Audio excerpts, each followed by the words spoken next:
Hi-yo, it's me, Hamwise, Pig Detective, coming at you live and on arrival from lovely Tanda Studios in Saskatoon, Saskatchewan. That's right, it's me, Hamwise, the Pig Detective. I'm a pig man with a pig brain, and I see the world through my piggy eyes. And I'm out here in Alberta and Saskatchewan and the western provinces on tour because that's what I do as a comedian. I have to travel around from bar to bar doing my Hamwise act, getting up on stage, talking like a pig man for money. And that's what I do for money. People pay me for that. You know? Kind of strange. And where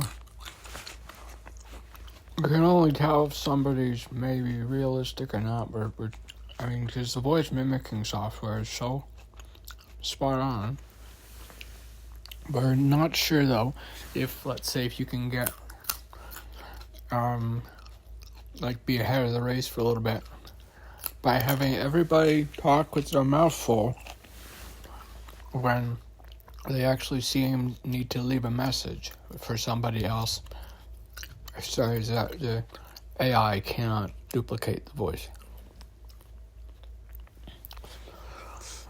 Today on my podcast or sermon, if you are in Canada or any of the upper 51st states,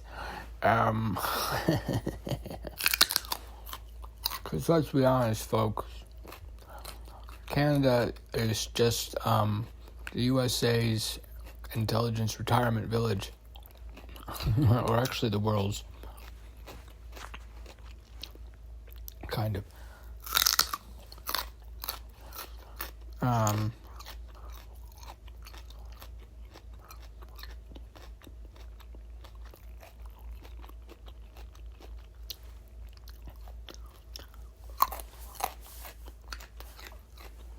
So, here I am, doing comedy shows in this bizarre dystopian country called Canada.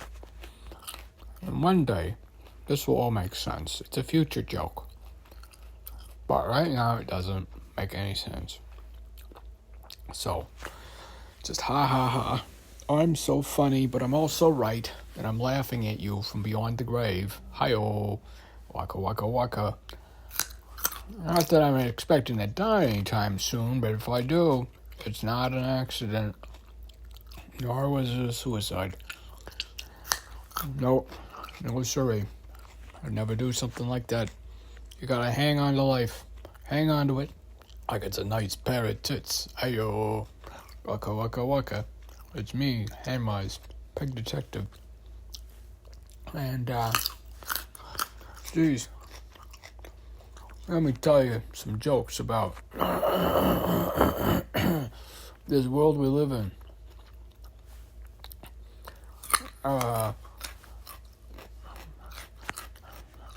Canada is so broke, they gotta auction off their natural resources.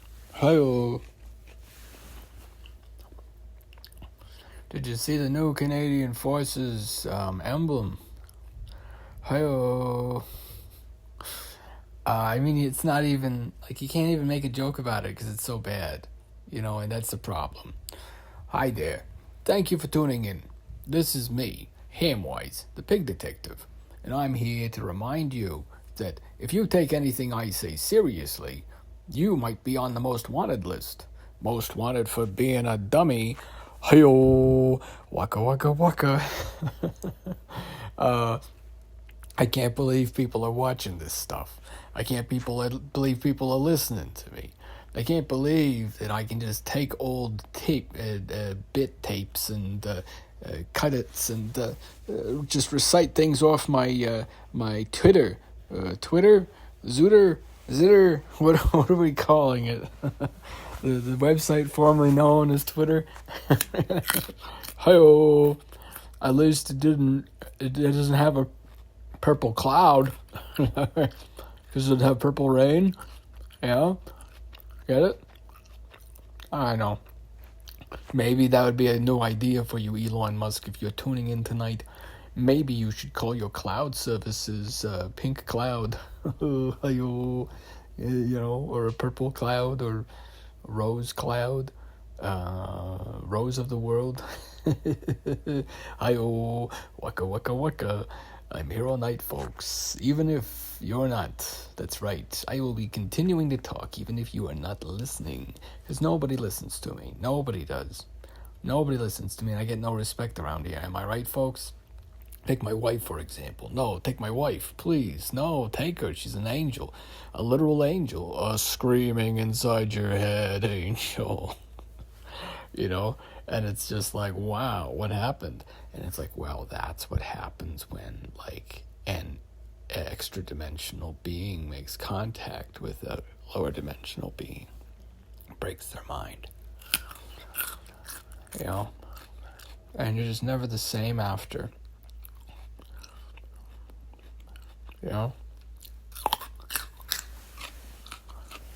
And you keep trying to get back to the way you were before. Because you weren't always like this. You weren't always so sensitive. Once everything just rolled off my back, clients, losing clients, the ebb and flow of wealth, all that kind of stuff. I don't think I bellyached too much. Maybe I did, and I'm just unaware. But now I'm so keenly aware about how much I complain all the time. And I think maybe that's part of the comedian's craft, is to bellyache about their lives, Because you don't see too many comedians making a living talking about how successful they are. That's a kind of hard joke to sell, because, if you're doing a comedy show in a place like this, no offense, folks, but nobody here is vying for a Pulitzer Prize anytime soon, myself included. Whew. But I get no respect around here.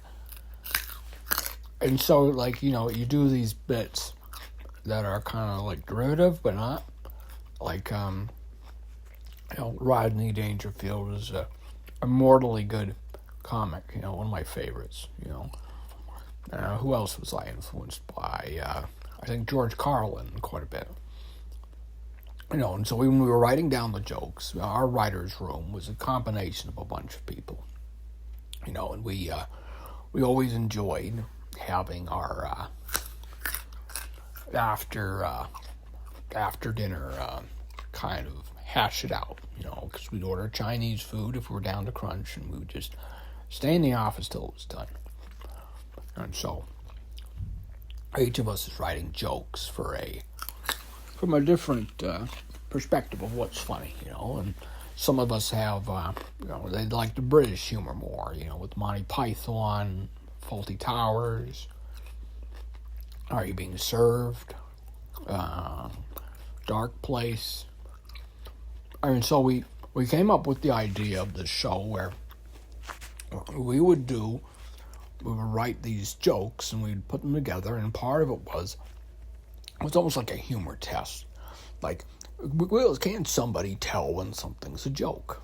And I think part of it is that's why people don't react to any of the extreme things that are happening these days, is we're all convinced that this is a joke.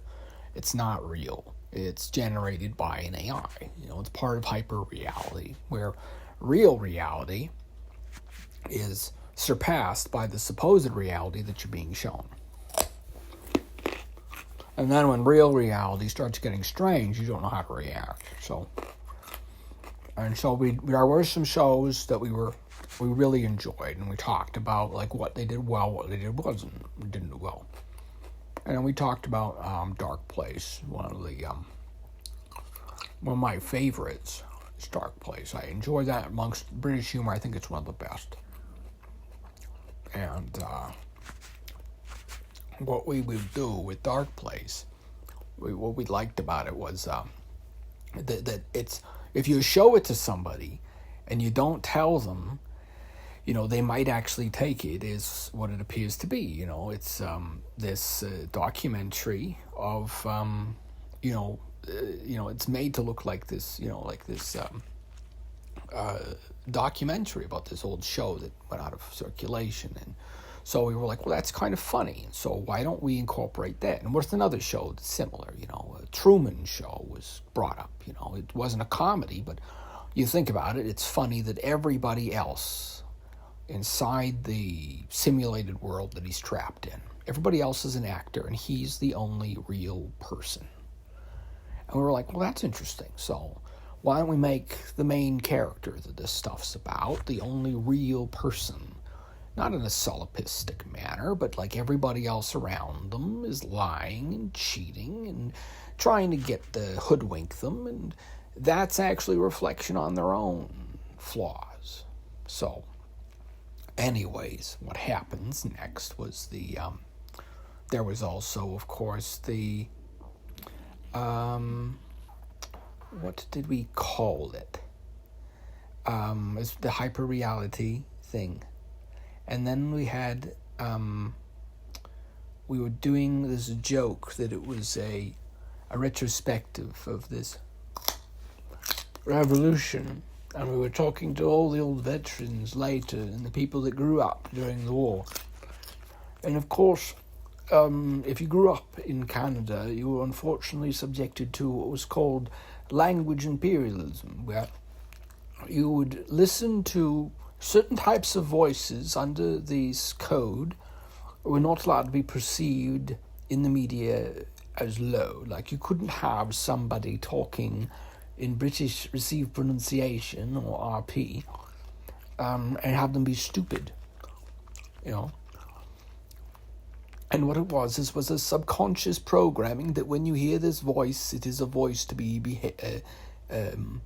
obeyed. And so, in a way, we did cultivate the first of the voice in the 20th century. But it was only working on the colonists, which is good, because when we later were doing space travel, we were using the same thing. The colonists on Mars never interacted with a real British person, and so we made all the broadcasts talk like I'm speaking to you now. And so, even though it was fakey and terrible, but it could be taught. And of course, the Martians, the people we went over, the atmosphere and what have you, had some peculiarities that made it so they couldn't talk like this, or do it very well. And so that was part of the humor of the show, was it was going back and forth in this timeline, taking clips from the future and the past and putting it all together as if it's a retrospective from the far future, looking back at every single instance of this thing. You think about the legend, the cult of Dionysus, right? And so, Dionysus is this god that has been reborn multiple times in different religions and different cultic ceremonies, and each time it should be changed. It goes from the drunken one to the god of life and death a bit earlier, and on and on. And so, what we were trying to throw around was, okay, we've got this pig detective that's immortal, this mutant that keeps on getting remade because of this darn radio show, and the life of such a man, or mutant in this case. And so, of course, God, I am so autistic.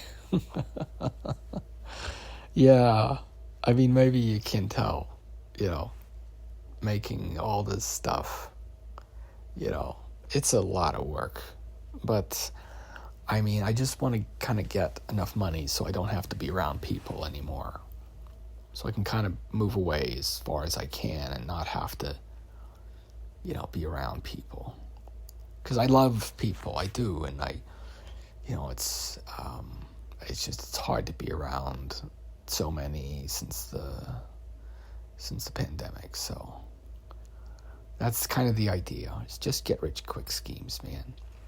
And that was the most heartbreaking part. And we had to put warning after warning after warning inside these radio shows, advising people that no, there was no alien invasion, and there was no whatever else was, talked about, and that, yes, you can trust your government, and no, there is no conspiracy theories that are real. And we had to kind of really just hammer it home that this is made up.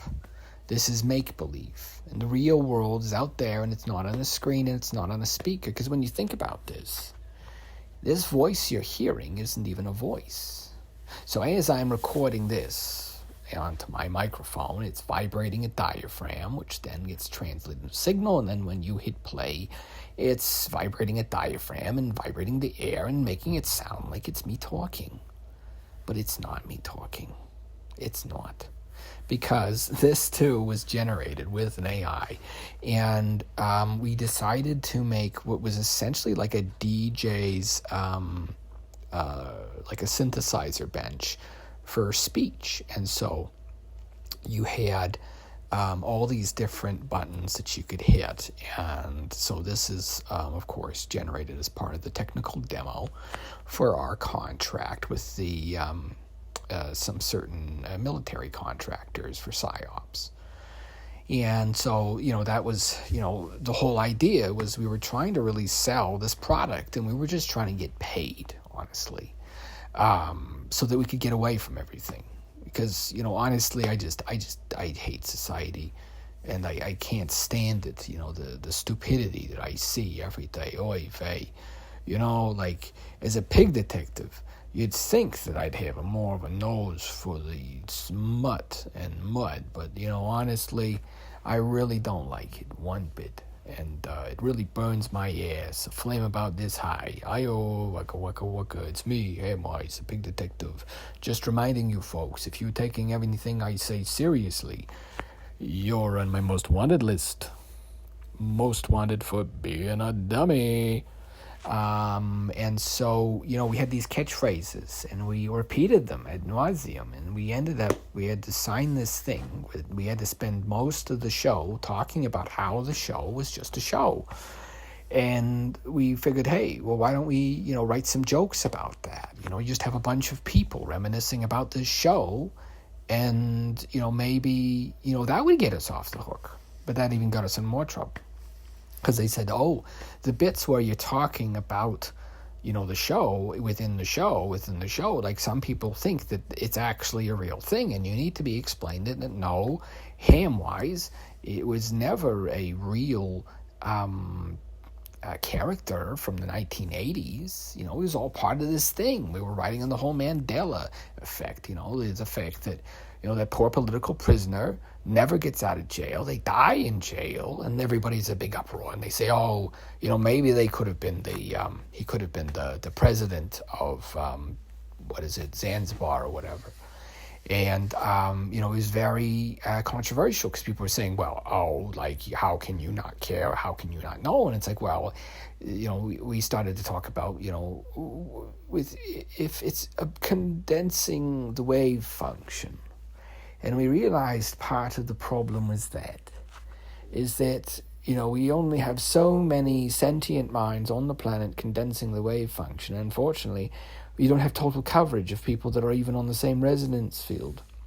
And so you have people observing different realities and then interacting with people from a different reality. And it was all part of the fact that, we weren't really ever expected to be able to travel and communicate as fast as we did. We exceeded the expectations of our prison's maker. And so that was when we started to realize we were in this simulation, sort of. And the only thing we could do was try to change variables within the simulation. And so, of course, we had our brave volunteers, such as the Hamwise chap, who was one of our first volunteers to...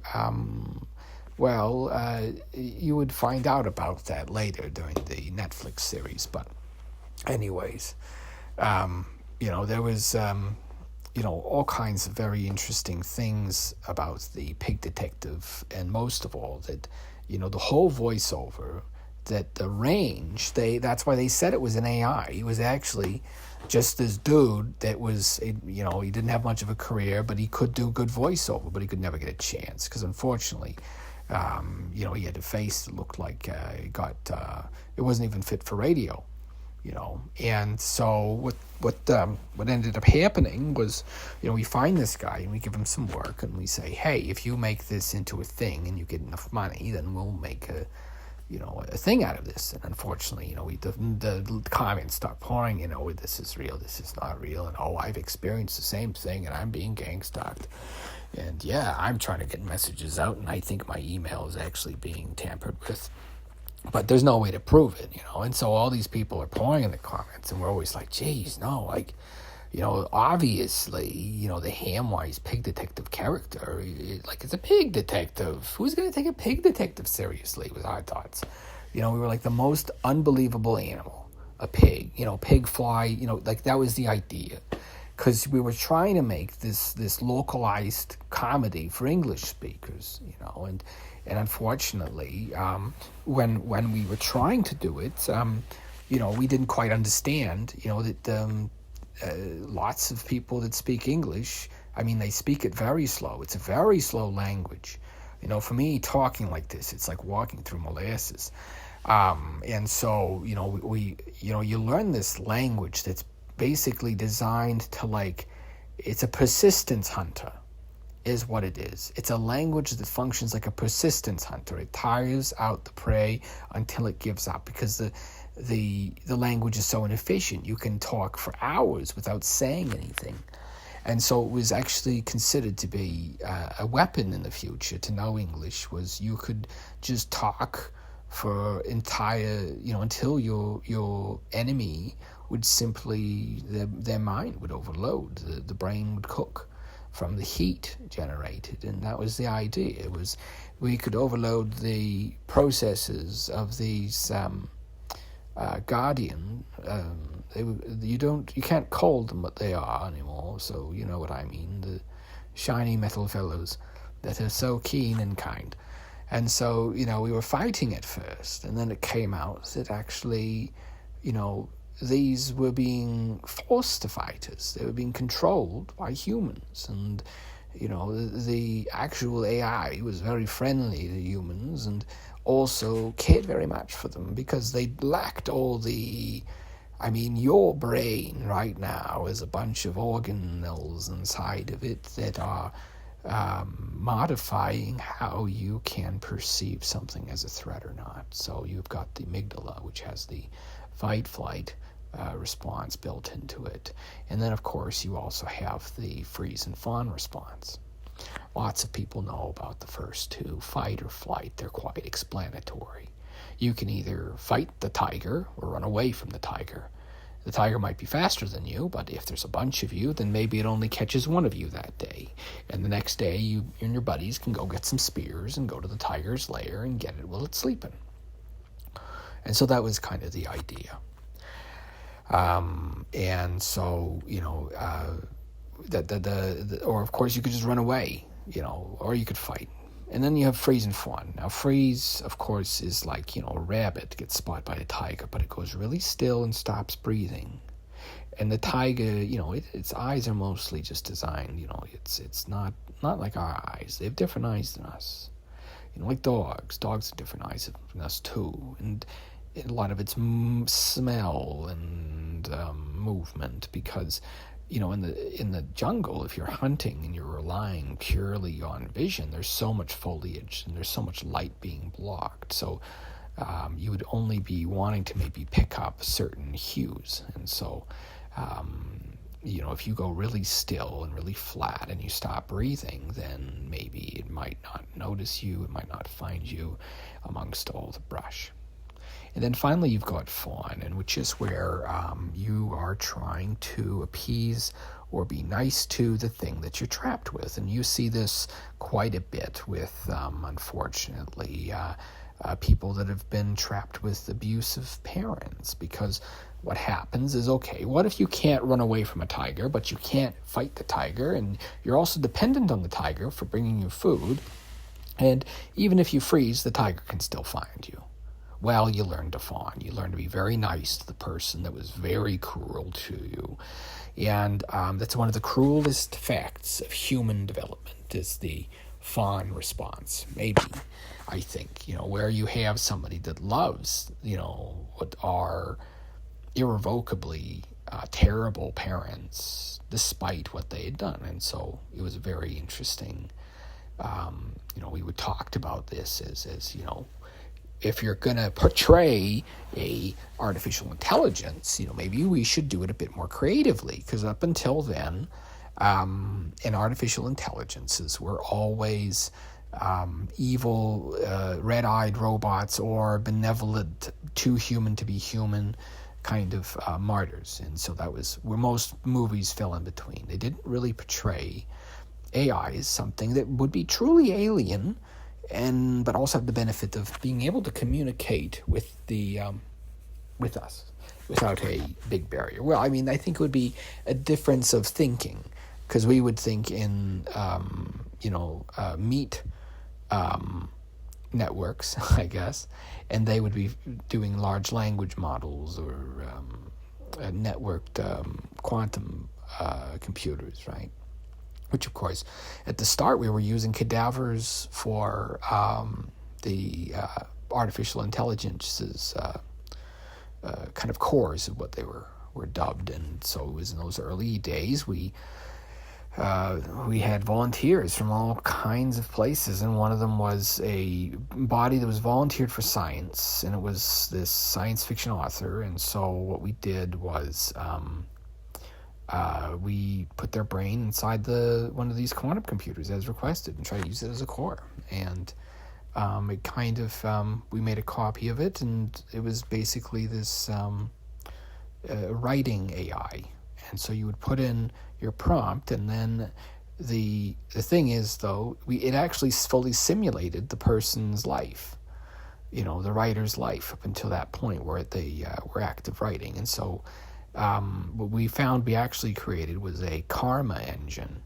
And so every time you'd start it, it generated a certain amount of negative and positive karma, and it unfortunately unbalanced the universe. And so the expansion of dark matter is actually just the expansion of this karmic influence. And if you believe all that, then I got a bridge I'd like to sell you. Hi-yo, waka waka waka. You're probably wondering, what's a pig detective doing trying to sell bridges or scam people? You see, investigative journalism is broke, kid, and I've got to do something to cover my overhead. It's not like I've got people that if I try to run away or fight back, they're going to kill me. No, it's not like that. It's like, imagine you wake up one day and everything's kind of strange, and it's just like, used to be so optimistic before, and then you just get slammed repeatedly by life, and it's just like sometimes it's like, geez. Do you hate me? Is that the problem? Because here I am. I'm this pig detective.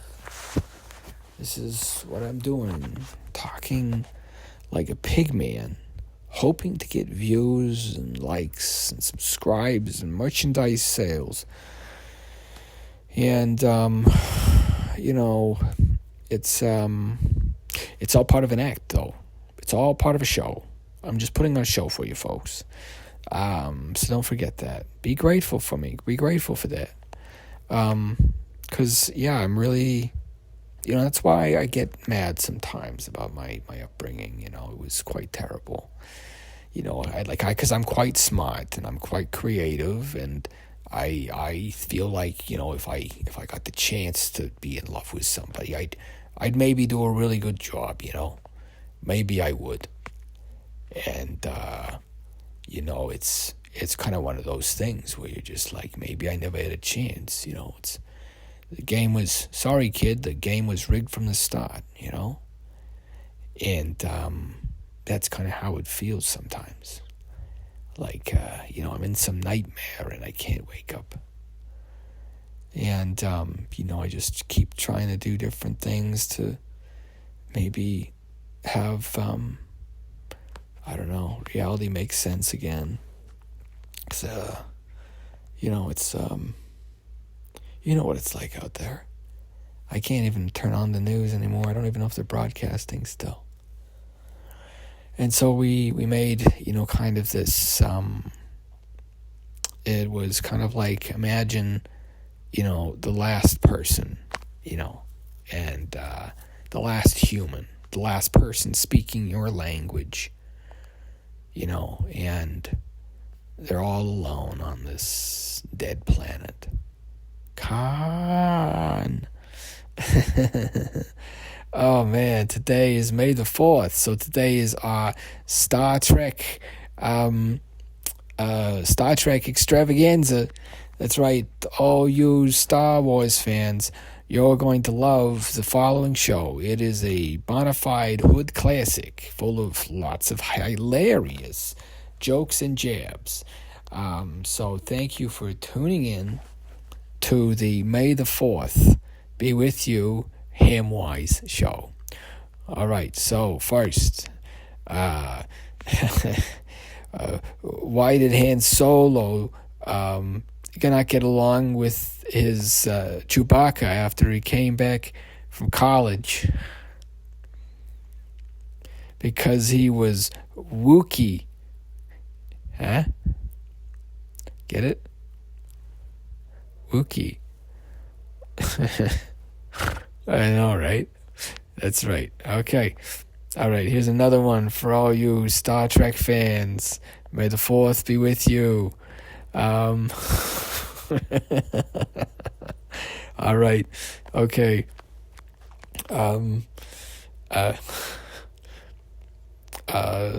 What is the nursery rhyme at the start of the Star Trek movie where they sing a nursery rhyme? Row, row, row your boat gently down the stream. Merrily, merrily, merrily, merrily, life is but a dream. Whoa, that was a lot of Sputnik 2 you just took. Or maybe it was Sputnik 11. Well, the instructions clearly said don't take 2 at once, and you have. So, you're going to be feeling like a really, really high for a while now. So don't freak out. Just get some orange slices, maybe, if you've got an orange, or drink some orange juice, because orange juice is good for you. It's got vitamin C in it. And you know who is my favorite Captain C? Oh, it's got to be... Oh, who's my favorite captain? Who's your favorite captain? That's tricky, because, they're good for different reasons. I like Kirk because he's like this maverick, this devil-may-care. So he reminds me, he's also quite the ladies' man, and that reminds me of myself, because I totally get off so much. I have so much sex with the females. Ooh yeah, especially with my wife. Just kidding, folks. She's an angel, a literal angel, a floating above my bed screaming at me in the middle of the night angel. And so we have this Hamwise, the pig detective bit, and it got a lot of hate in the comments. People were going berserk. They were frothing at the mouth. And it was because, of course, a lot of our writers are foreign. And when we're putting together these skits, we didn't realize that, some of the translations weren't that good. So some of our joke writers were writing jokes for the wrong franchise, but we just left it in the script because, there was the questions of integrity. They said, oh, you can't possibly just have, somebody talk freeform for that long. Obviously, somebody is writing this material, and so we had to address that. And it was like, no, there is no script. It's improv. That's why it's stream of consciousness, where you lose track of what you're talking and demonstrating the hypnotic effects of the English language when it's weaponized. And people can't stop listening to it, and they can't stop commenting on it, and they want to share it with others like it's a brain worm or a disease. And it's kind of like it had to be quarantined. And so That was that. It was a language virus, you see, so you had to learn sign language, and because they couldn't hear hands.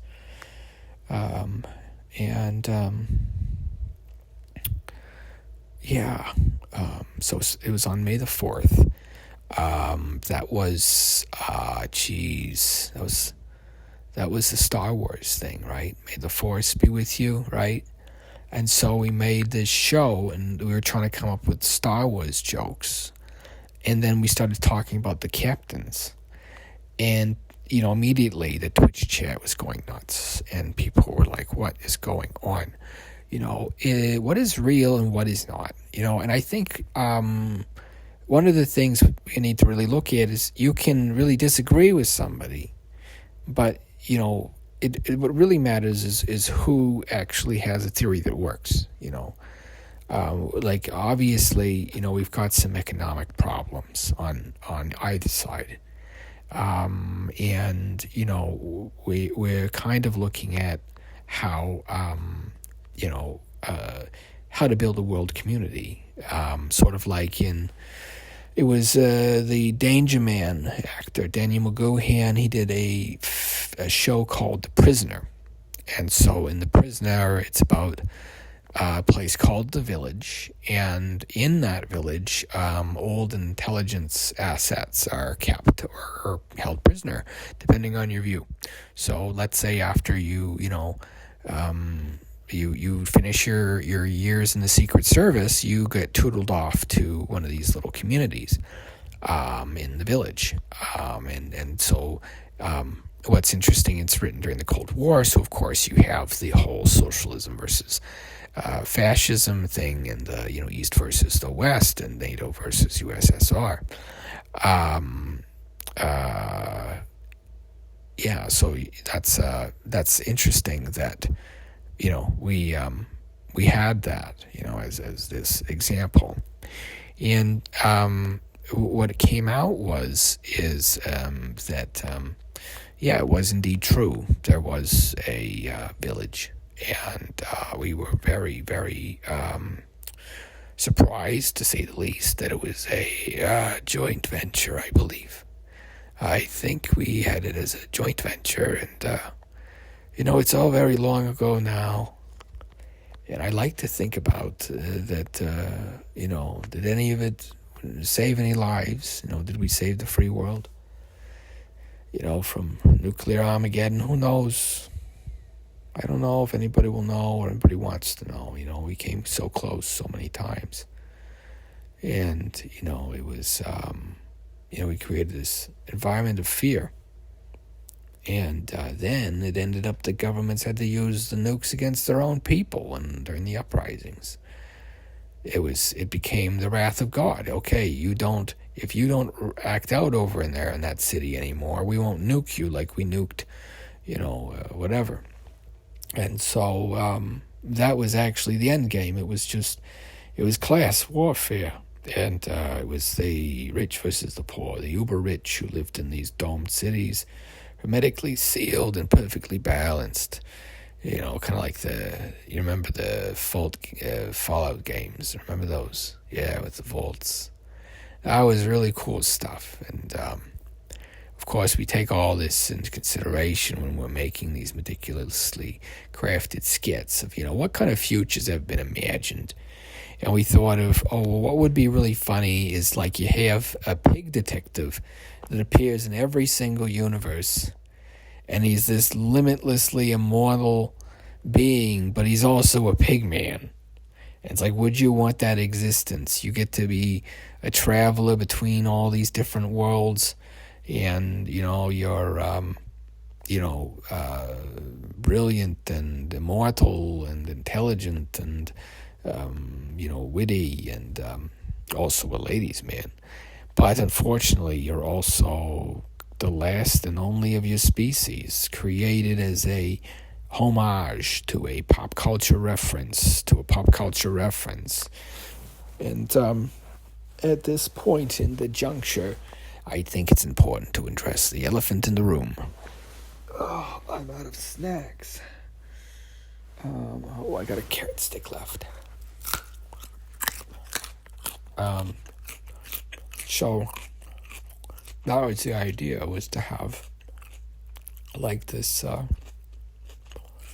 you're never sure what's real anymore, because it's like, this is what I'm, like you're not sure what is real, what is real.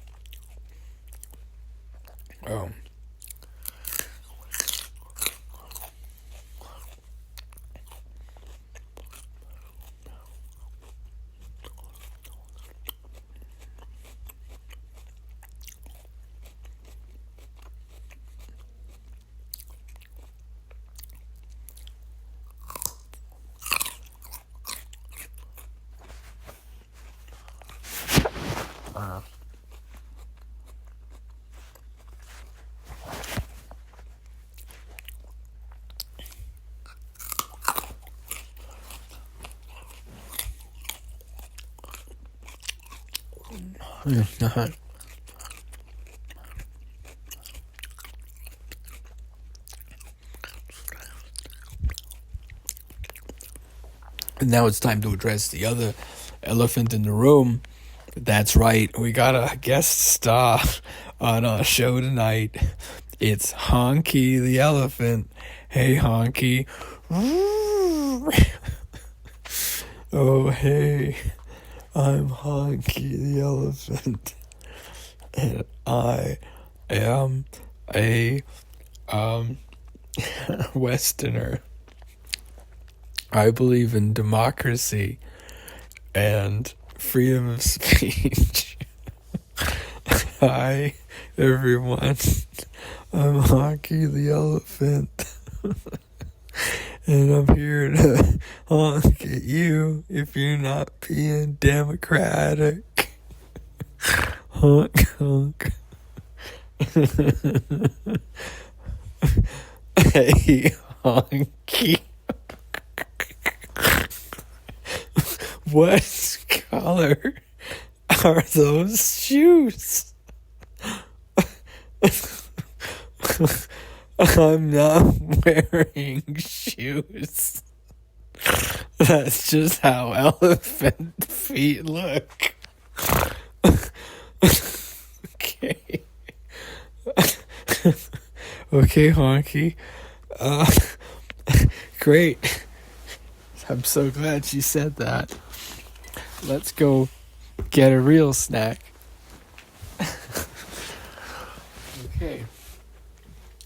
Hey, Honky. What's the difference between voting and being manipulated by the media to believe the narrative that you're told and real democracy?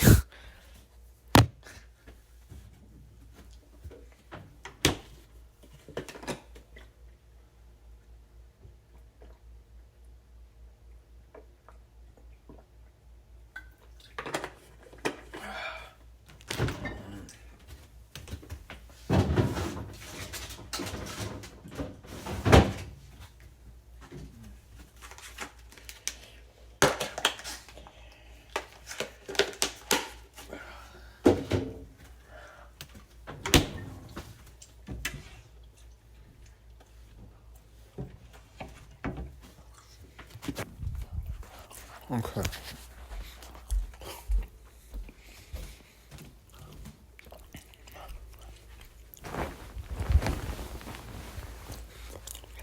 Okay. It's good snacks.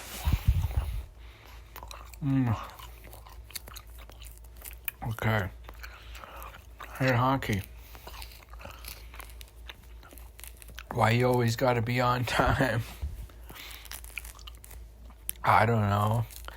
It's because of my German background. A German elephant must be one of the ones they sent up from Zanzibar. Hi-oh. Waka waka waka. I'm here all night, folks. Remember, elephants never forget. And neither does the IRA.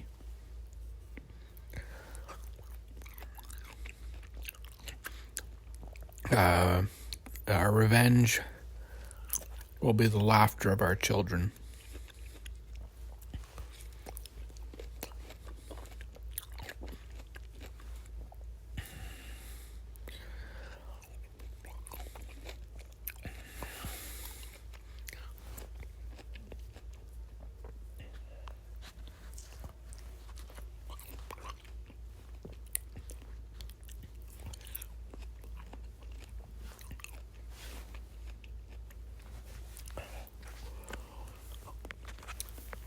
Oh, that's good.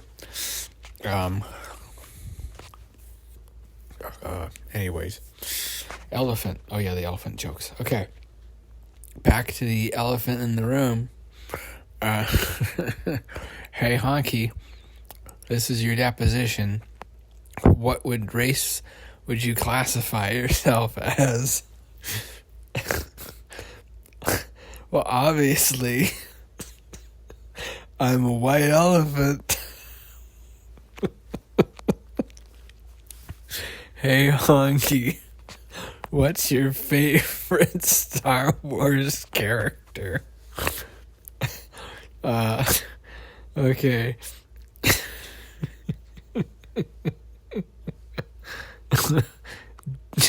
Jabba the butt. Jab in my butt. Oh, God. Hey, honky.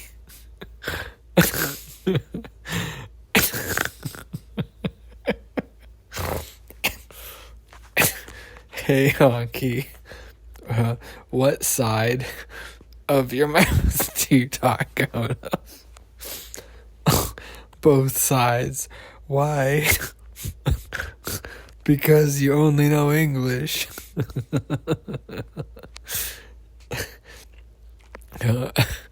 Hey, honky.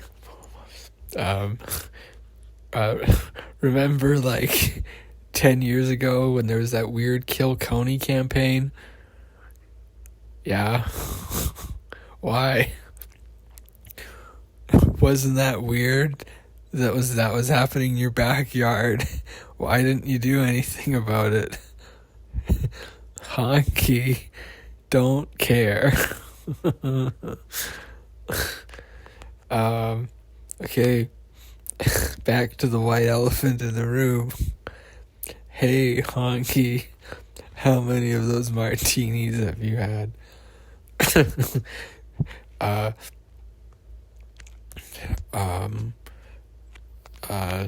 Social. What do you mean social? Well, when somebody offers me has a drink, I say social I. That's why I'm a social drinker. Hi-yo. Waka waka. And that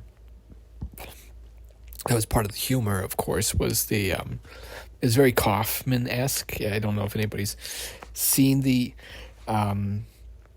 very weird, it's like this cursed stand-up. If you ever see it, it's absolutely bizarre, and it's Andy Kaufman going on stage and just being himself, or so he says. But the thing is, he brings these bongos out at the first thing, and so he goes and he's doing bad jokes. He's doing jokes that are badly delivered, like intentionally being unfunny intentionally, which is interesting because humor is like a little minefield, Like, some stuff is funny for one person, other things, makes them go and chop somebody's head off, So you have to really, like, humor is very random. Like, it's not an exact science. So, for him, the biggest thing is, like, how are you so unfunny that the whole audience isn't laughing? Because, even stupid stuff like the Hamwise tapes, which arguably weren't, they weren't actually designed as a comedy thing. It was a get-rich-quick scheme, like everything is these days, to try and sell a voice-over practice tapes that your patients would actually do. And so it was just a big ad. And that was the thing that people didn't realize about, same thing with Star Wars. It's just a toy ad. It was just they did, okay, here's some marketing. We can make these characters in these molds, and so try to make the things that'll look like these molds. And, they made this big story about it being this big creation. But no, it was just toy models. They just were like, okay, we can sell more action figures and we'll have more, planets. And the same thing happened with the Hamwise thing. It was all just drawn up because we had a bigger imagination by that point. Tolkien, it was just another world, and then Marsh and Chronicles, you just had another world over there. But as our sciences expanded, we realized how many worlds there could be, and that was why that the whole multiverse thing became so popular. But, the problem is searching all those bowls of oatmeal to find the ones that are interesting enough to look at, and it turned out there was only, in the time we've had in the universe, only 50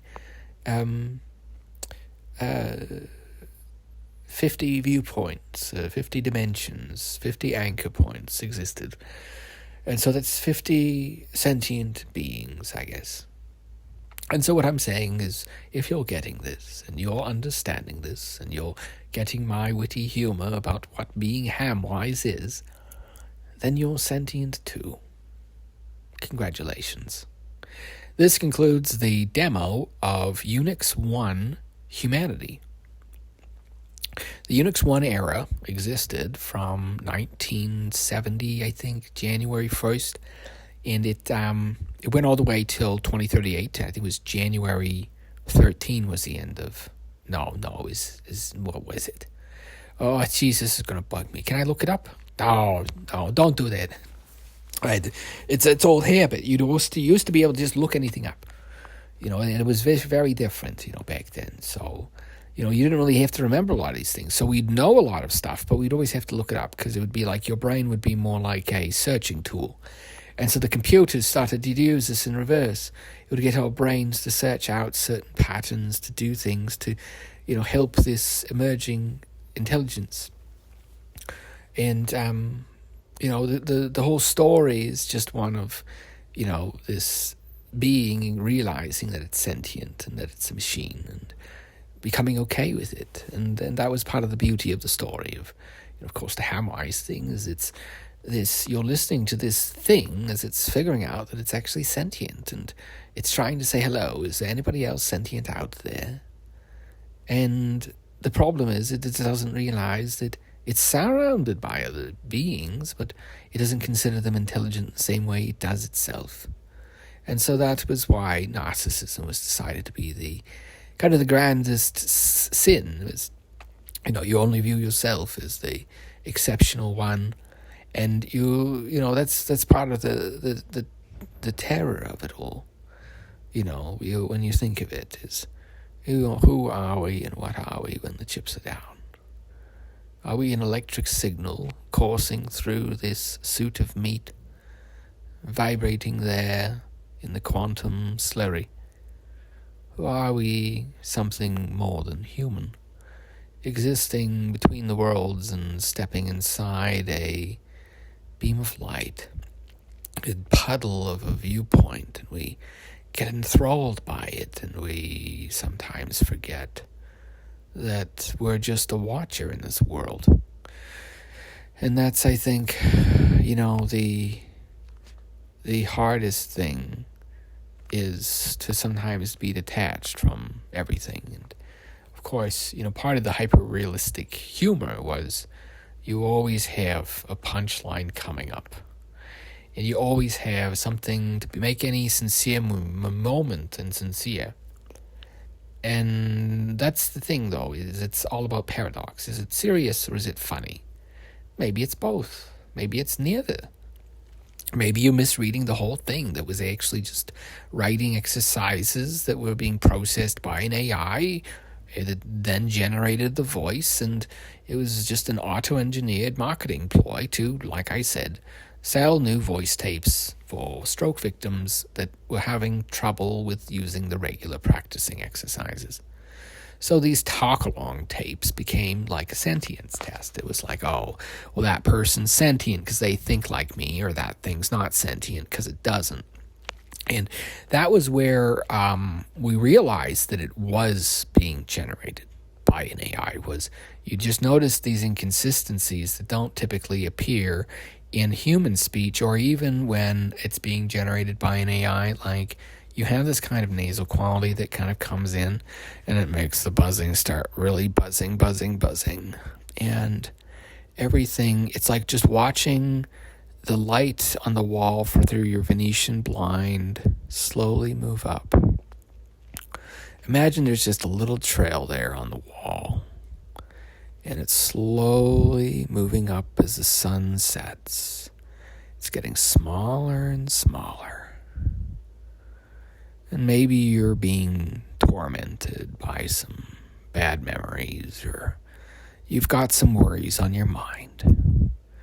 Just imagine them being swallowed up, absorbed into the blackness as you start to heal, becoming more and more whole, becoming more and more whole. Any little damages you felt inside, it goes away, becoming just a little tiny scratch. And that was kind of the realization of, I'd been well before and I could get well again. But it was just a lot of pain as it just turns to black and the sun finally sets. There's no more light on the wall. And, you tried out for acting, but you just weren't any good. Because you'd only kind of learned to watch people show emotions, and suddenly it's like you've finally gone sane, and you're sentient finally, and you're wondering, is anybody else, or is everybody else, or is everybody but me, or is it everybody and me, or is it just me, and everybody else is part of like a hive mind or something. And so, that's kind of the extent of things, was all the different funny, bizarre stuff I would do just to make it through the day. I'd do anything to hold your hand again. I'd do anything to see you, my friend. Yeah. So the Star Trek show, that's right. It's the Star Trek show, right? Oh, Star Wars. Okay, can't do Star Trek, got to do Star Wars. I was gonna do the the Vulcan shock jock drop grip. Oh, that's a bad one though. Okay, what would be a good one for Star Wars though? Who's the last person I saw in the Princess Leia's bikini? Your mom. LOL.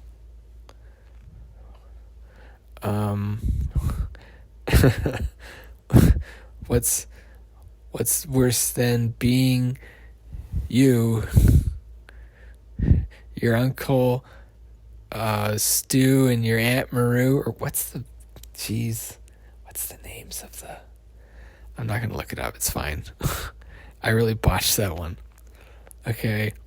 Yeah, and so it was like you're trying to be intentionally bad.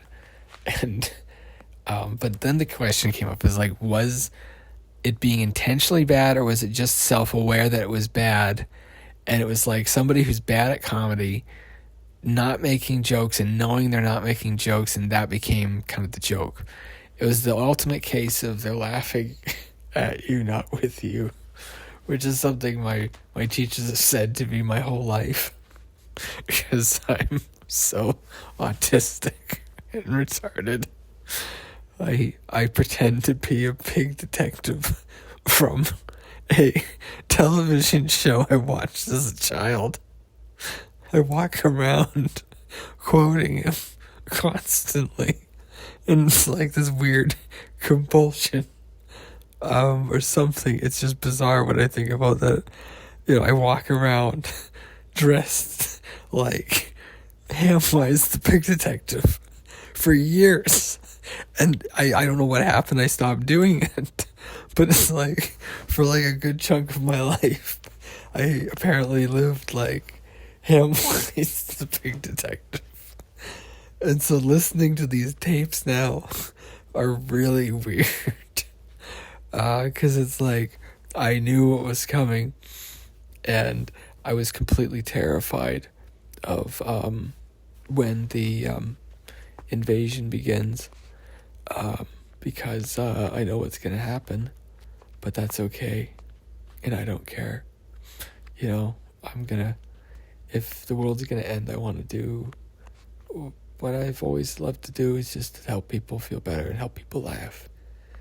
Because, I think that's the only really noble professions in this world, is making beautiful art, making people that are crying feel better, and making people laugh when they're sad.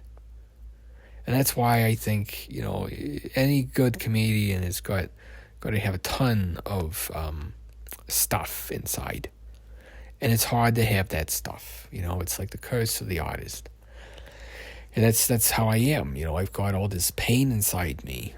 And it's like nobody gets me. And I've tried to do therapy and be like other people. And just not react like I used to. But it's like that old person's dead. And I can't get back to the way I was before. It's uncanny. It's uncanny. And it's like, you each day you look at yourself, you're like a shadow of this person you used to be. And now you don't do any of that no more. And it's just like you're really taking an L and really hoping that something sells so I can, get enough money to get away from everything. Because it's like, like you spend 9 months alone in the same apartment, then 4 months. And, it's like you're still there. And it's, how do you know that it's actually over now, or if it's not? Like maybe it's just like during the pandemic when I would start losing track of time, and it was like a nightmare because I was just alone, and I could only mark the passage of time by the working and not working, and so I just would fill my days with work. I'd work 12-hour days, just because I was alone. And as I work, I was alone. And then I'd go home because we just locked up everything. We just ran a skeleton crew. So it was just me alone in an office with a bulletproof door and a phone, trying to talk people down. It was a nightmare. And, and then you're doing it from home, and it's even stranger because you're just in this room pacing back and forth, trying to talk people down, trying to help them out. And it just doesn't get better. I finally have a breakdown because it's like, each week, your mother calls you, you know how it is. You're wasting your life. You're stupid. You're going to die out there. It's dumb. What are you doing? And each week, you're just like, yeah, you know what, I get it, but I'm not going to run. I've been pushed around and shit on and spit on and all kinds of things on. And for once, I'm not going to run away. I'm not going to be a coward. I'm going to work on the front line for this whole thing, I said to myself, and I'm going to feel like a hero when it's over. You know what I feel like? A plum fool. Yeah, no finish sooner did the dust start to settle that it was just, this is the next normal. This is just how things are now. The food's unfit to eat and the air's unfit to breathe. We have smoke season now. It's just bizarre. I don't get it anymore. I hope that, one day the truth comes out about everything. I think that'll come soon with Q-Day, when the quantum computers hit, they're going to be able to crack every code that's out there in seconds. So every secret that's ever been held eventually will become revealed, kind of like Revelation Day. And so I think that's what was happening towards, before everything went crazy. was, people realized this day was coming with quantum computers, and suddenly like, oh, that means all the secrets of all these great nations, like, it's okay, you got a time limit now. And so they basically made a simulation of people. It was like, this is what your ancestors lived like. It was called Canadian Heritage Moments. One of the most famous ones was you got to live through the life of Hamwise, the pig detective. And then, all throughout it, you get to go through all the trials and tribulations, all of the beat downs, kick downs, hecklers, hate comments. You go through them all,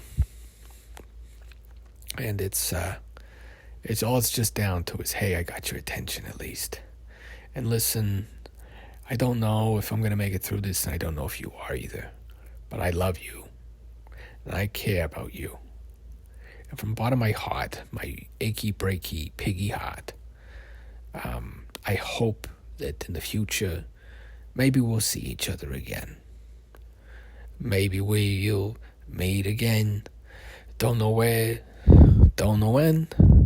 I know we'll meet again some sunny day. Keep shining through like you always do, till the dark clouds bring the dark something bright away. And will you please say hello to the folks that I know? Tell them I won't be long. They'll be happy to know that as you saw me go, I was singing this song. Doodle-doo. We'll meet again. Don't know where, don't know when, but I know we'll meet again some sunny day.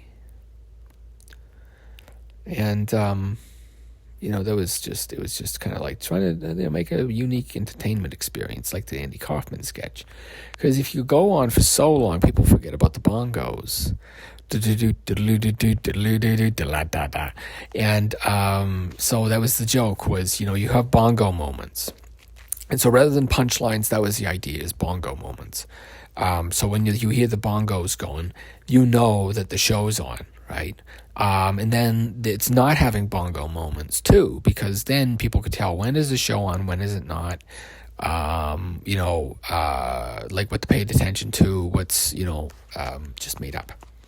And so, because it was like, there was this big community of like, oh, maybe it's like a secret message, like the Da Vinci Code.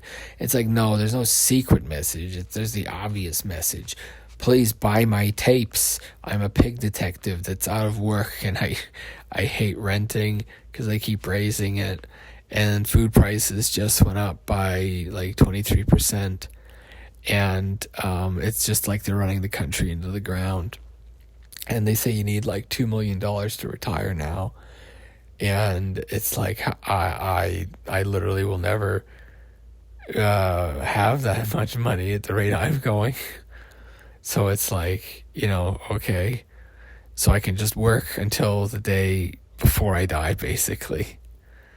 Yeah, it's like you make this beautiful country, this beautiful society, and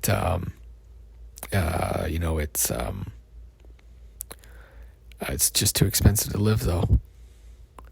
And it's just bizarre when you think about it, like that. It's like that.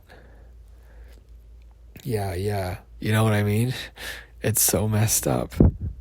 Like, why does it have to do that to my head? I don't know.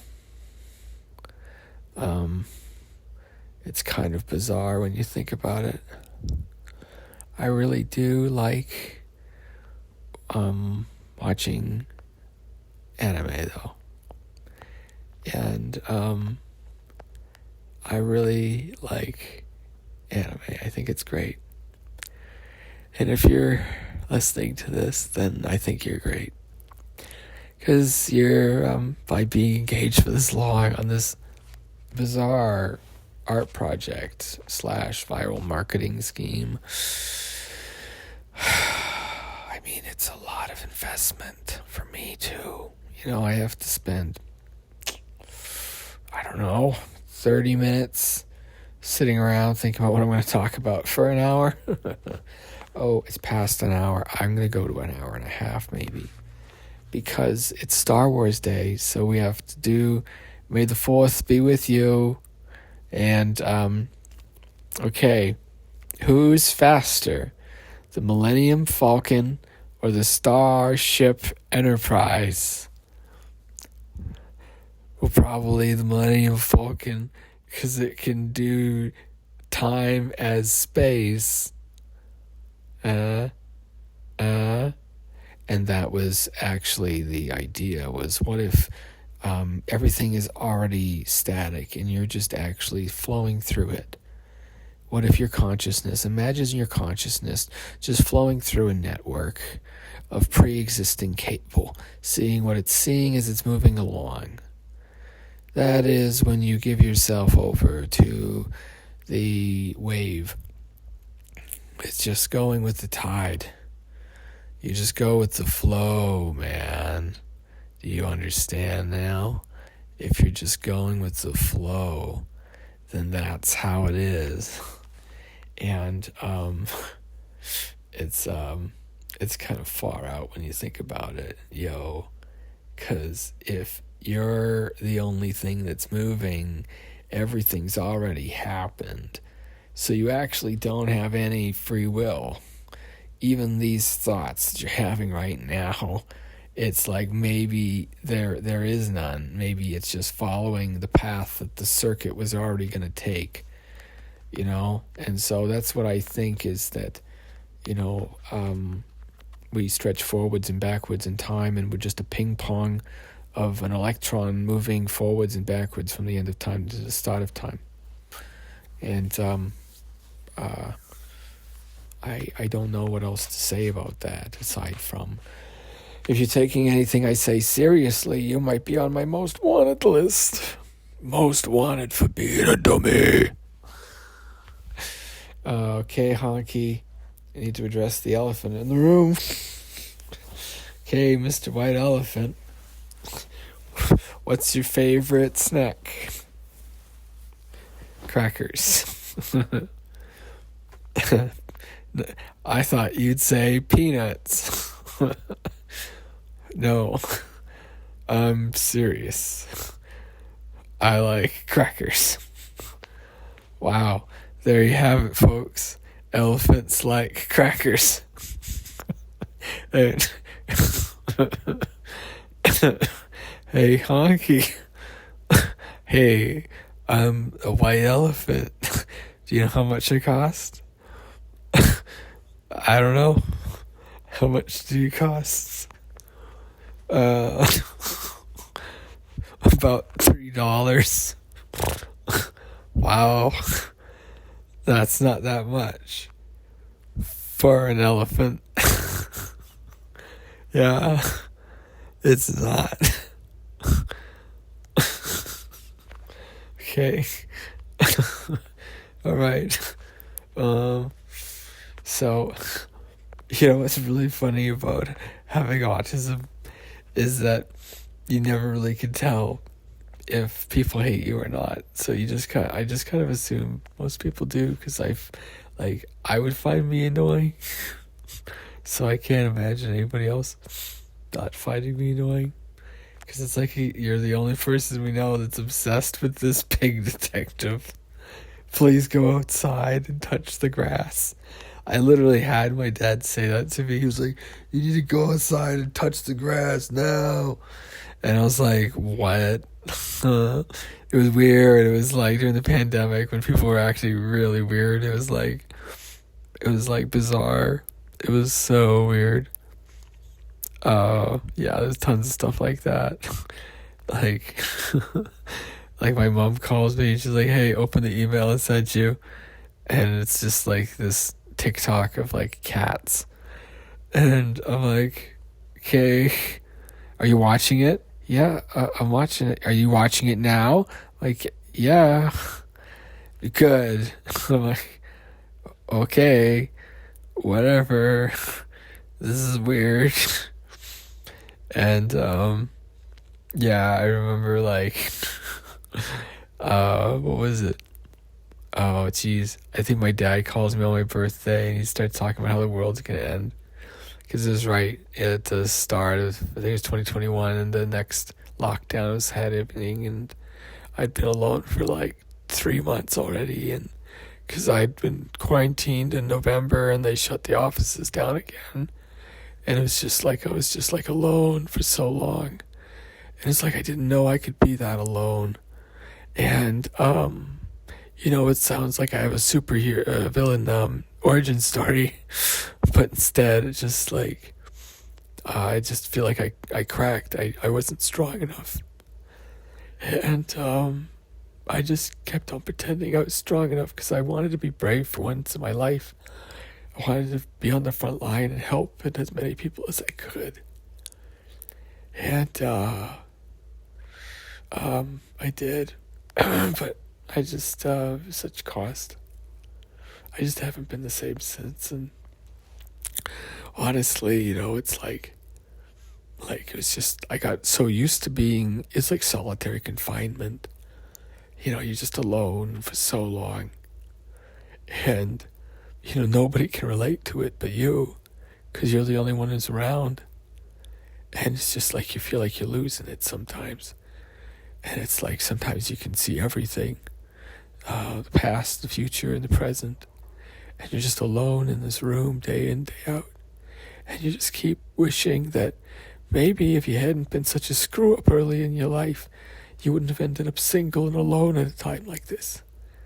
But it was just day in and day out, and you just lose track of time, and sometimes it's like you'd, write and learn things, and I taught myself, like, to read, I don't know how many different languages and how many different books I read, and it was just like, because it's just you in this room that's locked, and you're just inside the locked room, and you just want out, but you can't go out because it's too busy suddenly.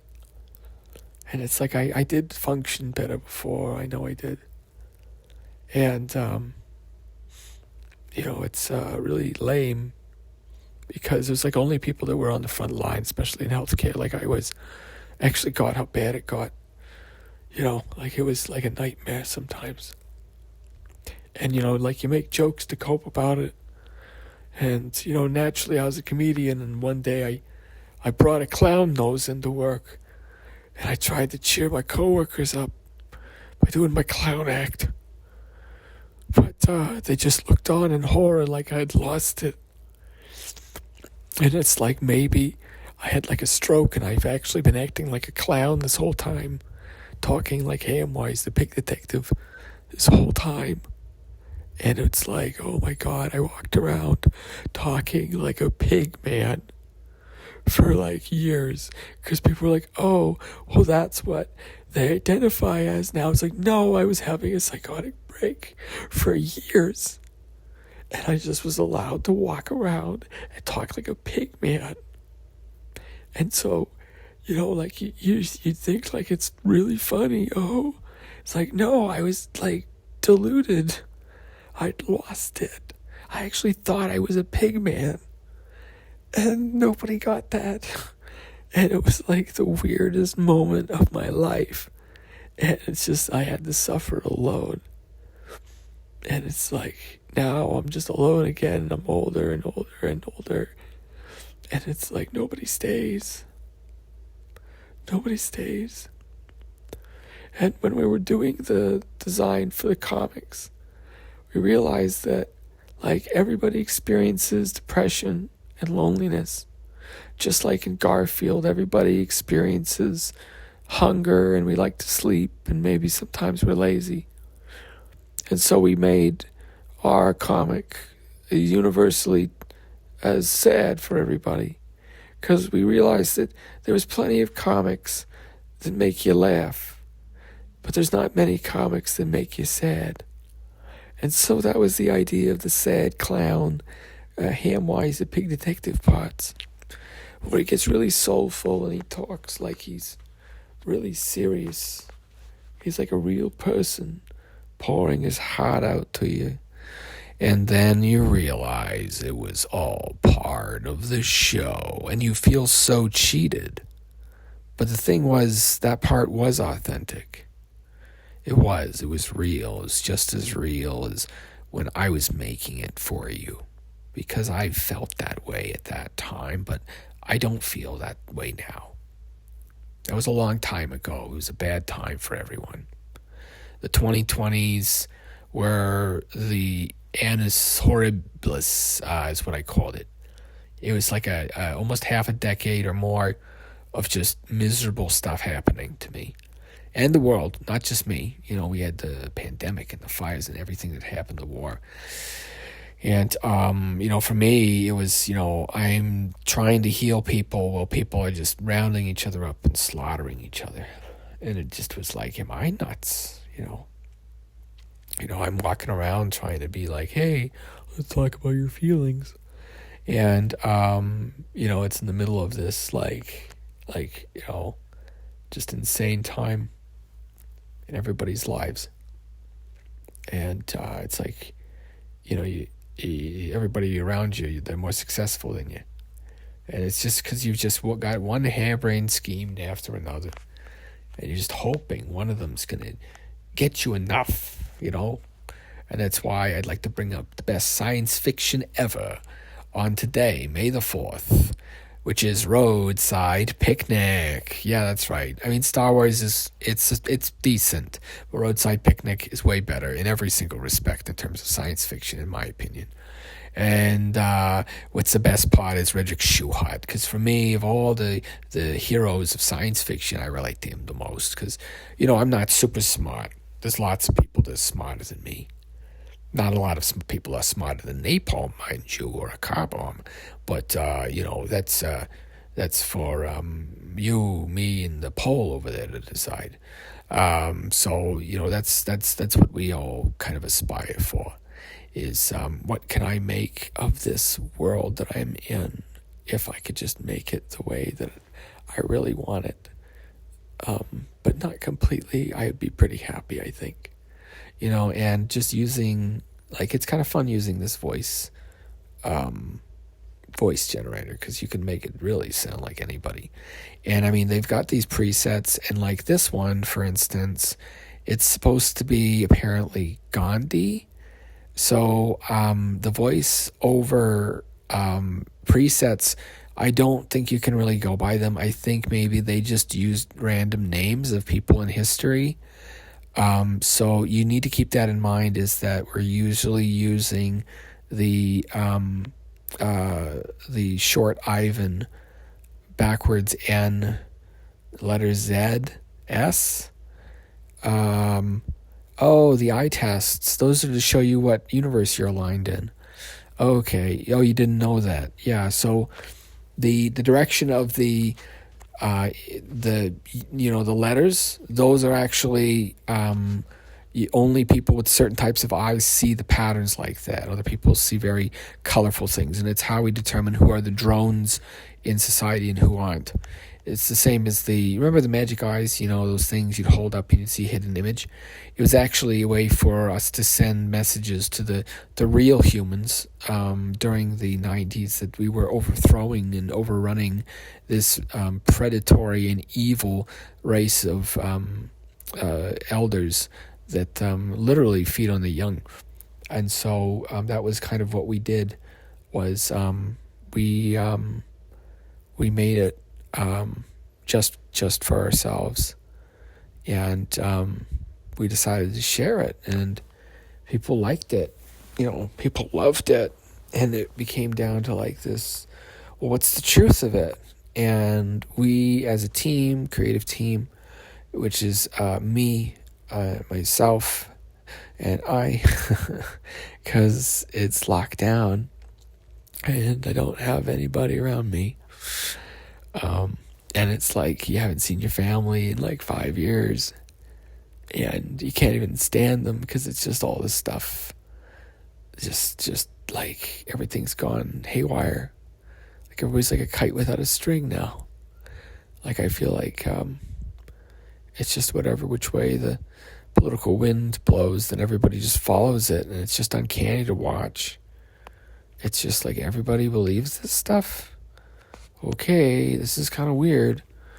And so, yeah, that was just kind of one of the things I was, I don't know about.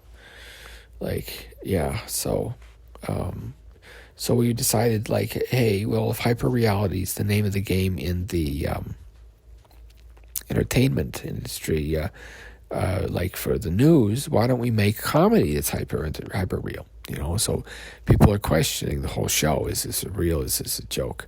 You know, and of course it also makes it a very easy legal defense, because our character literally throughout the entire show reminds the people that this is like a joke. It's a made-up thing. It's a script that we've written up as a team. Here, just the one pig man army doing everything for myself because I'm alone. And it's like, wow, I really screwed up to end up alone at this point in my life. And I just can't believe it's like, wow, like, yeah, like I didn't know you could be this alone, you know. And so this May the 4th, that was my anniversary, actually, with one of my exes. But we didn't actually know when we started going out, and we both liked Star Wars.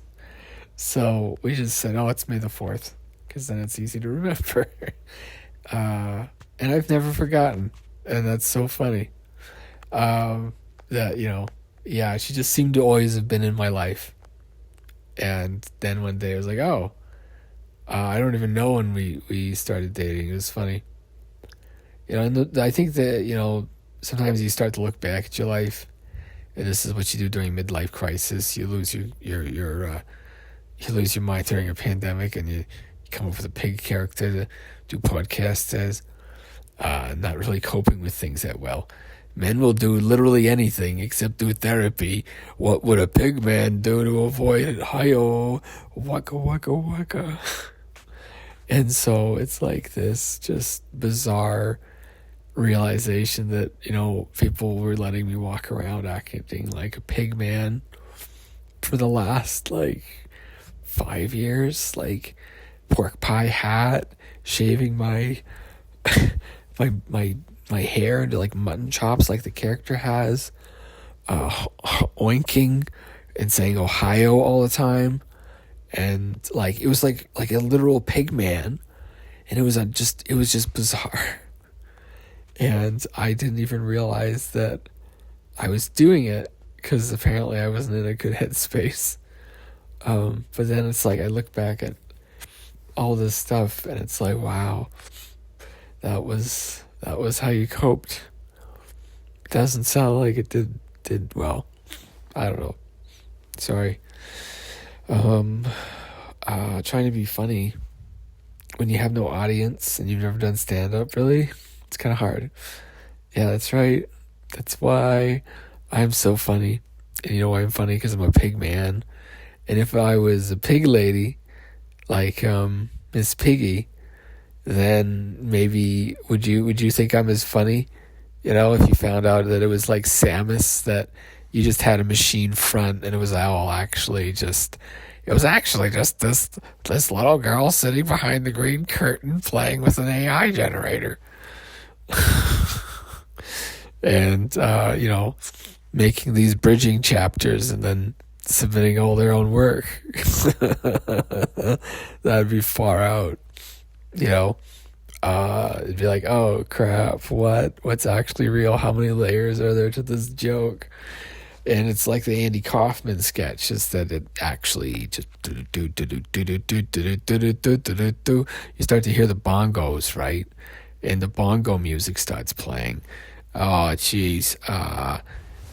Hey Alexa, play bongo music for me. Hey Alexa, play bongo music for me. I couldn't find any bongo songs. Oh. What other music do you want to listen to? No. Psychedelic rock? Oh, no thanks, doll. That's good though. You read my mind, but I can't right now. What do you want me to play? Oh, quit playing games with my heart. Here's Quit Playing Games with My Heart by Backstreet Boys on Amazon Music. Oh, look at that. Remember the Backstreet Boys? Oh, jeez, that's good. Hey, Alexa, stop playing music, please. I don't want to use too much of the song there because, we don't want to get copyright striked. So, yeah, that was the idea. It was, what kind of comedy can you do during lockdown if you're a comedian? And so, you just turn your pain into a product and you sell it because that's what you do under capitalism. If we were under a more merciful system, maybe I would have been afforded a few months off or something to take care of myself. But I didn't get that. Instead, I just got the screw. And that's how it is. So now I'm like, oh, God, I gave up my job with my pension and everything. And now I'm looking at moving back to my hometown because, geez, I can't afford that to live out here. And it's like, yep, just go back down to the Southland, back to y'all, and shut your mouth, land. If they're ever so decadent, there's no place like home. Do-do-do-do-do. And that's why I love Tom Lehrer. I think he's one of the best comic singers. And hey, Alexa, play some Tom Lehrer. So long, Mom, I'm off to drop the bomb. I couldn't find So Long, Mom, to drop the bomb, but here is Up the Music by Tom Lehrer. Oh, there we go. Maybe you've heard this. Oh, yeah. That's good, eh? Yeah, it's pretty good. I ache for the touch of your lips, dear, but much more for the touch of your whips, dear. You can raise welts like nobody else as we dance to the masochism tango. Let our love be a flame, not an ember. Say it's me that you want to dismember. Blacken my eye, set fire to my tie as we dance to the masochism. Hey Alexa, stop playing music, please. And so it came down to a challenge of, what is the weirdest comedy you can make up? And so I came up with what was called hyperrealism. And I get hounded about it to this day. I'm really glad that these books took off in these foreign countries. And it's very nice being a wealthy old man that's just thought to just be a puttering old man because nobody that speaks English really caught on to them. We thank goodness we had the Brazilians. And so we had this pig man that would be, they would make these animations of him, and there was all this Brazilian thing. The Brazilians loved it because it was like, oh, it's this American pig, and he's got a white elephant friend, and it was this big cultural thing. I don't know. But anyway, so thank goodness the Brazilians picked it up because that's where we got most of our income. So, sure, it's not, I'm not known as, Hamwise guy, but, if I go to South America, I don't get stopped. People are like, oh, sign this, senor. And, it's fame is all right, but I'd rather just have the money. So, I do miss South America. I wish I could go back. All my family's down there, and I do miss it. I do miss it quite a bit. But, it's, you just get too famous for your own good. And so you have to move to a country where nobody's ever heard of it. And, it's hard to do the impression with an English language, in English, because it's like you have to learn all these words to make the mouth work.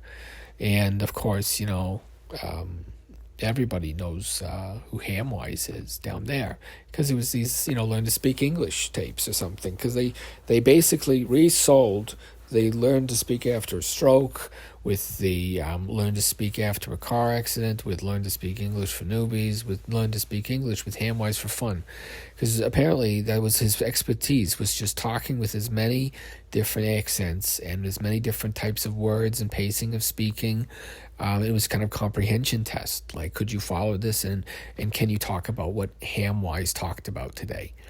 And so, it was part of this Learn English curriculum.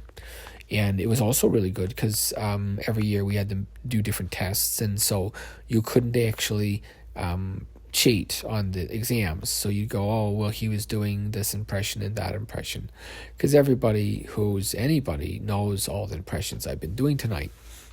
But of course, if you're listening to this in a universe that's not in frequency with mine, then you'll probably have different,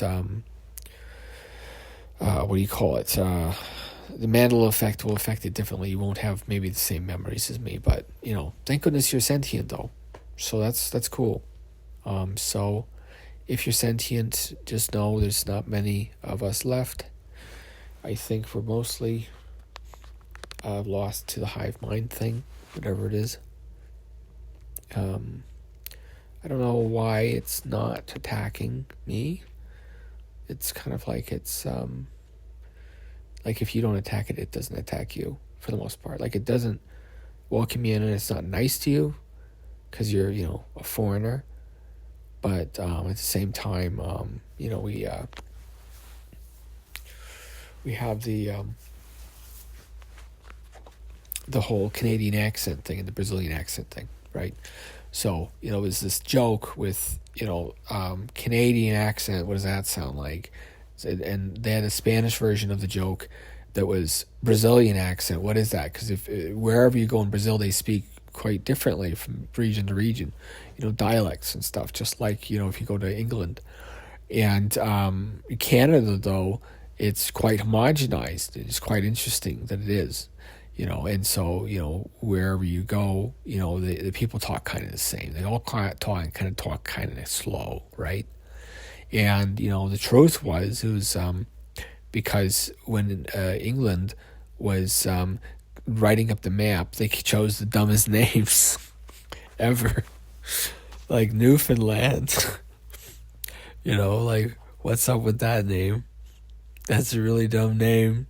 Like, you didn't put any effort into that. Like, you look at all the other, we'll name this America after this famous explorer that I will now honor, and then you have like, we will call this Mexico, and it's like just like these very beautiful names, and then they're like, oh yes, this land of sea and fog and stone and storm, we will call it Newfoundland and Labrador, which is like if you wanted to have the as metal of a place as that, the Vikings didn't want to go there. That you're calling just Newfoundland and Labrador. It's a big friendly dopey dog. Like, that's how aggressive it was. They like landed like, okay, you know what? We're gonna abandon these and have these doodads. What is it called? Oh, jeez. Where did my language go? Oh, jeez. Yes. So you'd learn to speak. We're using it. And it was just, it's like in the French and Canada, they had this da-na-na-na. So if you are from the, middle Canada, you knew da-na-na-na if you were around my generation. And that was this weird cultural thing. You could say da-na-na-na. And anybody who was brought up with the language thing was that you instantly understood it. And it was part of the whole, there was this very interesting thing where, what was it called? Oh, it's gone now. It was a big scandal, though. They put a gate after it. There's so many of those. It got overused, gate. I couldn't see the writing on the wall. And so, it was called lonely fiction. It was art predominantly made for yourself, by yourself, and not really fit to see anybody else. but you make it and you decide to share it because, you know what, like, maybe somebody else will watch this and listen to this and they'll understand what I'm actually trying to say with all of these jokes. If you can read between the lines, you actually understand what happened and what our lives were like during the time war. So I hope that that's good, that's okay, but I don't know if it will be. And all I know is that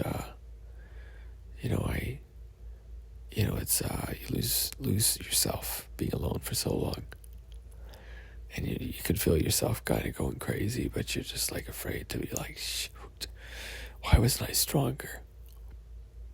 Why couldn't I have been stronger? Why couldn't I just take it on the chin like the rest of the world was able to? And it's like, I just hate it. I hate being like this, and I don't know what to do. I don't like it. It's not fair.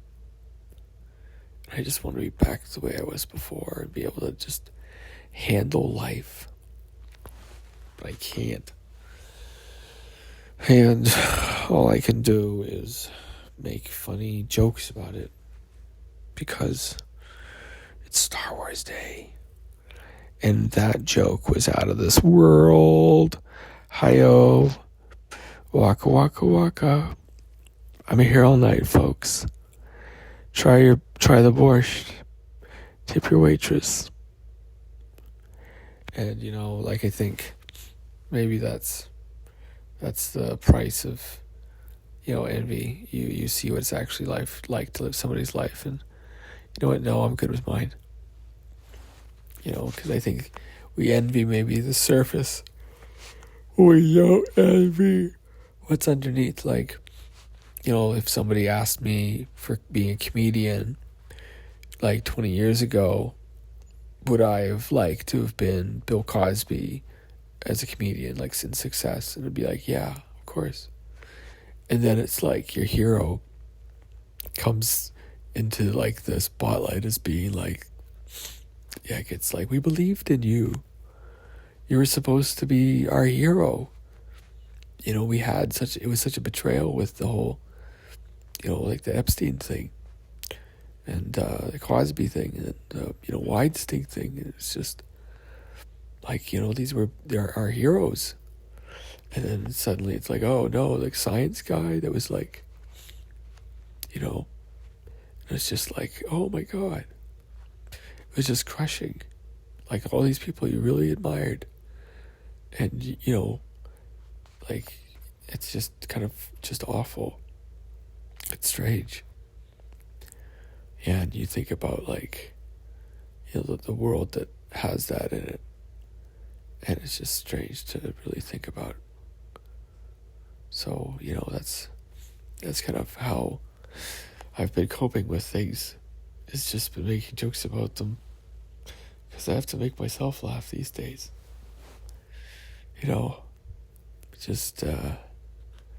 Anyways, I know this sounds like one of those apocalypse journals, doesn't it? So if you're getting this and humanity actually has ended, well, that was just a coincidence. Because actually I would try to be quite, optimistic. Like I used to work at this newspaper.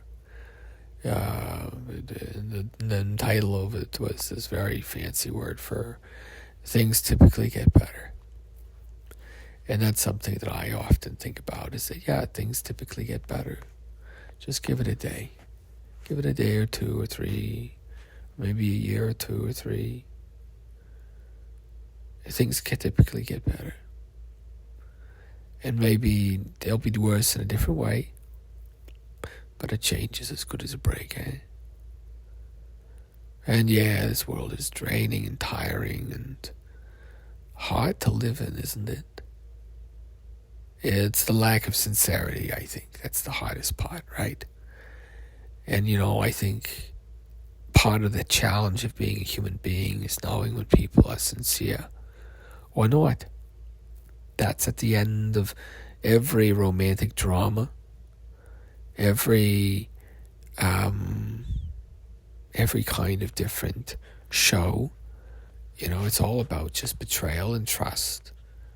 And, can I rely on you to do what you say you're going to do? And it's like, yes, you can. You can trust me. I'll do what I've said I'll do. Just please, do what we discussed, please. And that was, what we had to do. We just had to kind of just keep talking as long as we could, because we're just trying to keep ourselves sane. Because if you're just spending all day not talking to anyone, not even yourself, sometimes the silence in my head, it just felt so wide. And now it's like this gulf, this boots void, a great black emptiness that I can barely imagine things inside. It's so vast. I can see things in this far corner, and that's about it. But otherwise, it's like this great, strange, eyeballed thing, this meaty tongue and teeth that stick onto it, and the lips. I can feel the lips on my face, and my head on this pillow as I sit here. Yes, relaxing, nice chair. It's my human scale chair that I spent so much money on. Oh, it's so comfortable, and I bought it for like $2,000 or $1,500 or something because I got it on sale. Because I was like, oh wait, if I'm gonna be like a writer and a comedian and work from home, I need to get a good chair, so I did.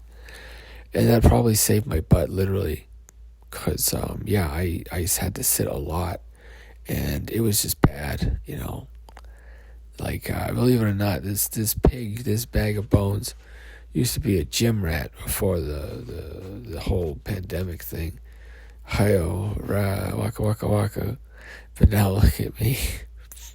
I'm just this, holy crap, I'm this fat pig man. It's so funny that I'm like a big fat pig man. It's just so weird though, being like, wow, I'm actually a big fat pig man. It's not like a delusion. But it's like I don't talk. I don't hear the voice usually. I usually do, oh goodness. I usually do the do. Hi-oh. Oh wow, I'm getting tired. Just kidding. I just had an idea though. Maybe I could do a comedy show about a white elephant that's in the room. Wouldn't that be funny? And we could have a elephant named Honky. And he's a white elephant. And he's from the West. He's from NATO. Hello, Mr. White Elephant. How are you today, Honky? Spit, ass, F word, C word, D word, J word, N word. Wow, don't do that, Mr. Honky. Ha ha ha. I do whatever I want because I'm an elephant in the room and nobody will get rid of me. Honky, what are you doing? And it's like this really uncomfortable stereotype from the early mutant era. You see, there were these people that were made as pigs, and so that they could have extra organs that, mind you, we never took all the organs off somebody. We just grew, 3 or 4 extra organs inside this person.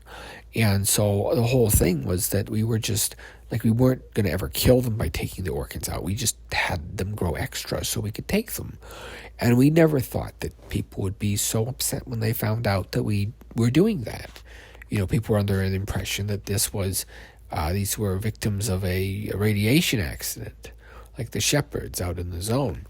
But no, these people were actually just genetically engineered to be part pig, so that, if there was a big enough difference in the DNA, you could say they weren't human, they didn't have human rights. And so they did that a whole bunch. And, these were some of the people in these think tanks. So, for instance, these think tanks had these autistic kids that could, like, calculate the wing speed of an unladen swallow. Hi-yo. Gosh, Monty Python. I mean, I don't know. I don't like it that much, honestly. I think I like Faulty Towers is a bit better.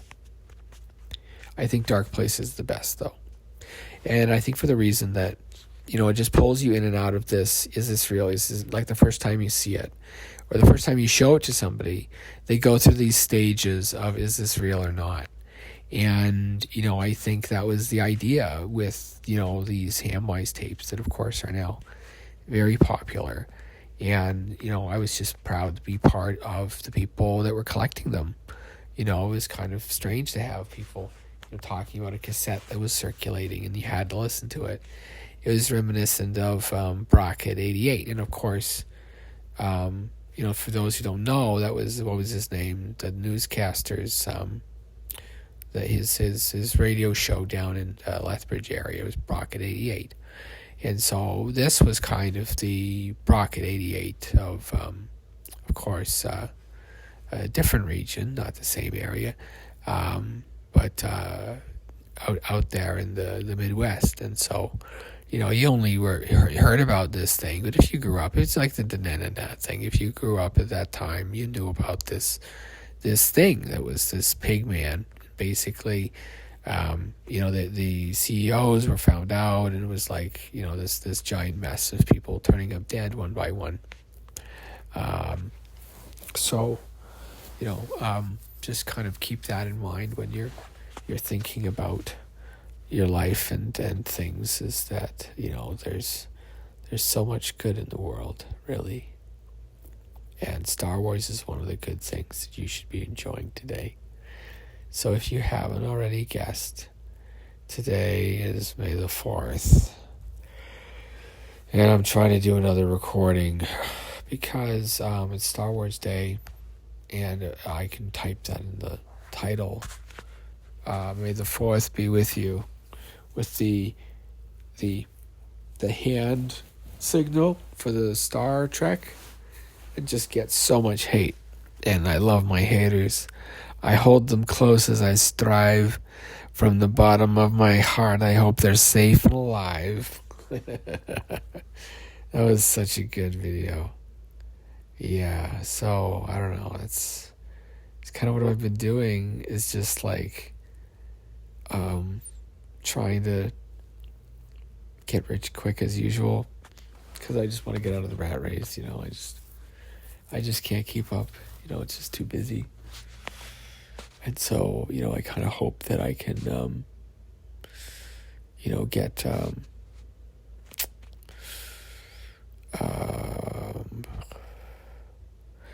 I wonder if that's it. That would make sense. That'd be very interesting. Like the whole world is being coordinated by computers. And this recording actually just being generated by AI to push the needle towards order or chaos. So what do you think? Was this a chaotic TV show, or one like the Northern or a Western or a Southern or an Eastern? What do you think it was? Leave your like in the comments below. And remember, I'm Hamwise, the pig detective. And if you take anything I say seriously, then you might be on my most wanted list. Most wanted for being a dummy. Hi-yo. Waka waka waka. I'm here all night.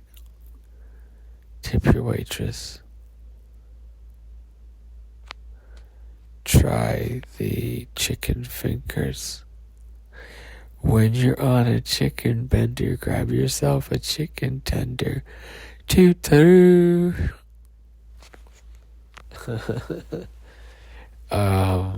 Yeah, I think about that. Like, did I accidentally, prove something with these recordings with the theories we're working on, or did it work or not? And I guess I'll never know. That's okay. I'm fine with that.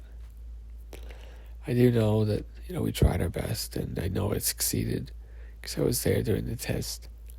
It's just we didn't hit record in the microphone. We realize now that our microphone's actually been facing the wrong way this whole time. And so, we had somebody comment that they couldn't understand us. And I said, what do you mean? And they said, well, I can't hear you. And I said, okay. So I mixed around with it, and it turned out it was a directional mic, and it was facing the wrong way. And so all this time I'd been doing these podcasts, there was no recording. It was just me shuffling papers. And so that's what they would do, is they would have shuffling papers whenever they would censor, and they would use that part of the recording to excuse it. But don't believe them. They're going to try anything to suppress this, and suppress me, and suppress you. They've already got me kind of nailed down pretty tight, so I don't think I'm going to get out. But I'm hoping that my transmissions, like Dr. Death and the Fabulous Killjoys web show, what was that by? The My Chemical Romance, remember that? It was such a good show. And they had these vampires with masks, and, it was very creative. And I enjoyed the music videos. And I also really liked the music, and, that was part of the idea. It was someday in the future, not right now, 20 years in the future, all of this is going to make sense. And people can be listening to it being like, geez, this is like, some people are ahead of their time, and some people are from a different time, and they're just trying to send a warning backwards in time. And so we're still getting the same signal, 9413.37. So we're thinking it's only 10% survives still. So you're looking at about 500 million. So that's going to be hard. So one of the things we're trying to do is get as many people from as many different hab types combined into each area before the lights go out, if this happens. Because then we won't have as much of a genetic culture shock when one race meets another after the nuclear war. And so that's actually part of it. Everything is actually just a grim, sad fact about survival over a longer term. And the whole agenda was that they realized the baby was already going to be born. The girl's already pregnant. There's no point in stopping raw dogging her. You know what I mean? And so, it was this weird moment when the scientists said that, because all these people were like, well, we're going to just tax it more. And it's like, well, it doesn't matter. You can tax it all you want. Other countries aren't doing anything. So you cutting down your emissions to zero in a house full of chain smokers, all it did was just, had your people freeze in the dark. And of course, that's when the revolution happened. I was trapped up there, and it was awful. And, you're a foreigner behind enemy lines, and you hate it there. And you can't just say that you hate it there, because, they just censor everything you send out. And you're not allowed to really talk to foreigners or leave the country. So, no, you're not very happy there. And that was kind of the idea was looking at, what do you really think about when the lights are out and the chips are down, and looking back at that strange time of the snake hunt. I like a lot of yawning that made the dialogue really hard to understand. But basically, people realized a lot of bad things had happened. And if we're going to survive the future, we needed to move forward, not look at the past.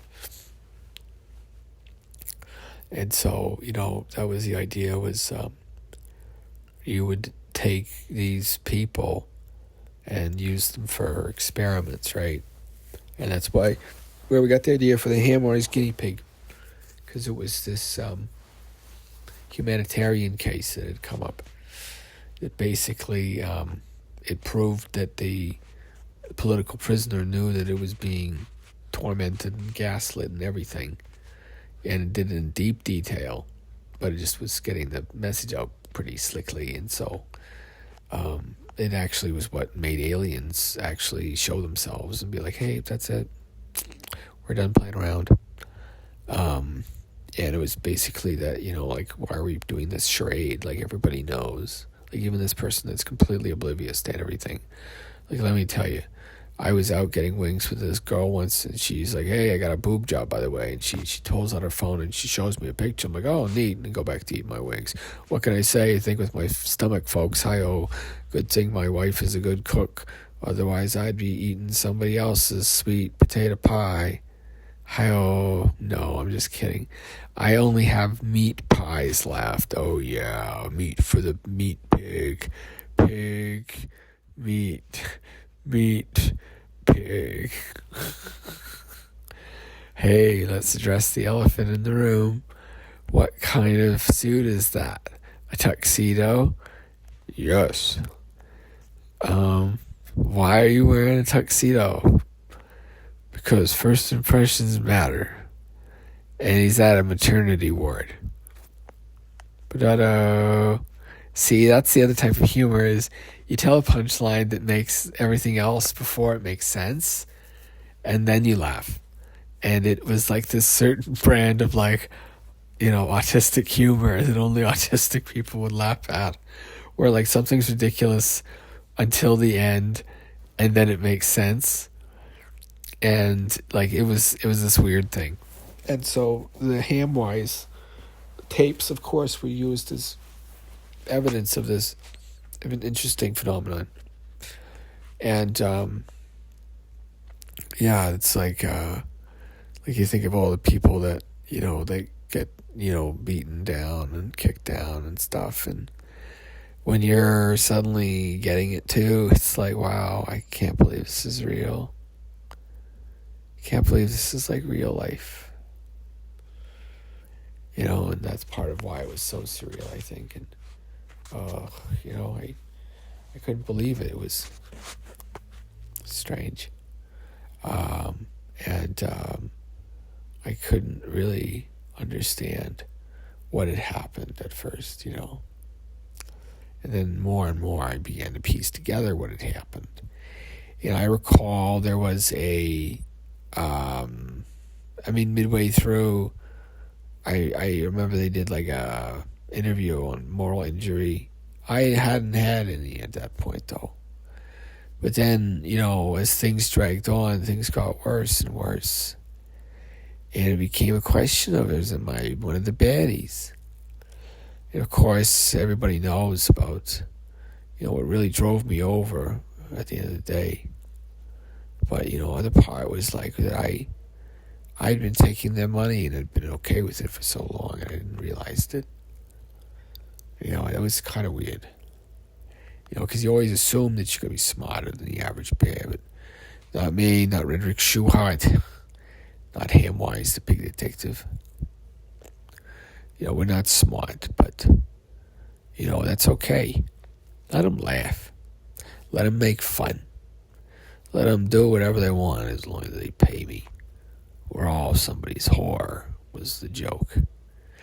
And so that was how the play closed. It was this very strange monologue on, live, live, live, live, live, live, live, live, live, live,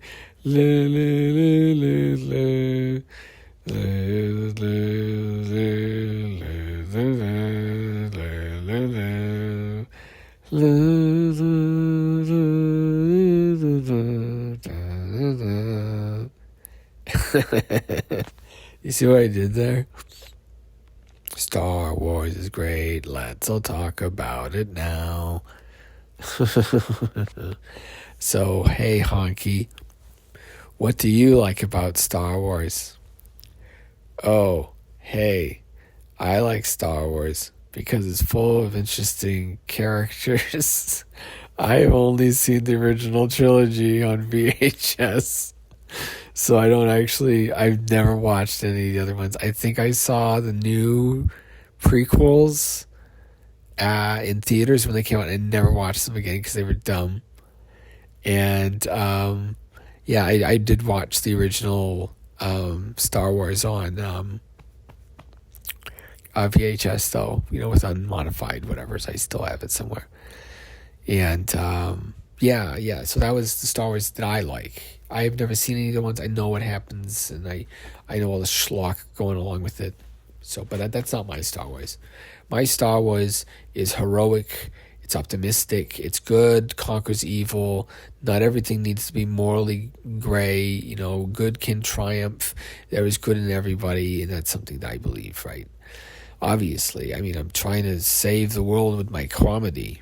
Hi-yo, waka waka waka. Maybe I should sing with my piano. I don't know. It's kind of like on a similar vein of the whole, what was it called? My friend showed it to me. It was a really good comic. Who's that other comics? Okay, so comics that influenced me. Of course, we have George Carlin, Rodney Dangerfield, Garth Marenghi's Dark Place. That was a big piece. George Carlin I already said. And I also already mentioned Rodney Dangerfield. But I didn't mention Flagpole Sitta. Paranoia, everybody's coming to get you, because they are. Watch out. You're being gang stalked, and you're probably one of the few other sentient humans left. Don't attack them, they attack right back. I am maybe one of the only people that have figured it out. I think everybody else is under this kind of electronic spell or something. I don't know. Mind control device. I think it doesn't affect the autistic. So if you're also able to think, and you know what being Hamwise means, and whether to take this seriously, then please like and subscribe and buy merchandise from the store. You big dummy. Hi-yo. Waka waka waka. I'm here all night, especially to do this broadcast about the pig man with the piggy brain, seeing the world through his piggy eyes. That's what I've got, because I'm a pig man. And I just want a snack, because it's been, I can't remember. Where's the wet towel?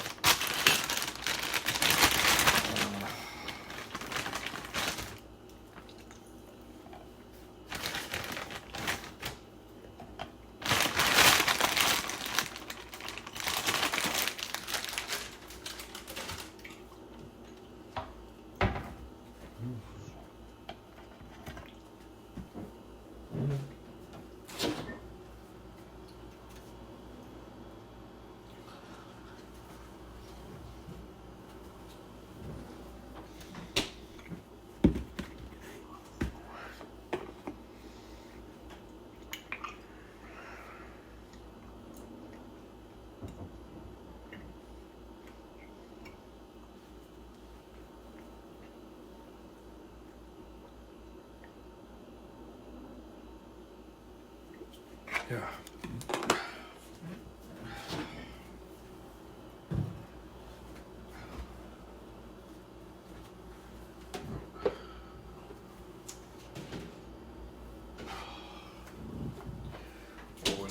about salami. Oh. Yeah. Yeah. There we go. That's a good dinner. You know what I got here? Some sour gummies and salami. Breakfast of champions. Dinner for kings.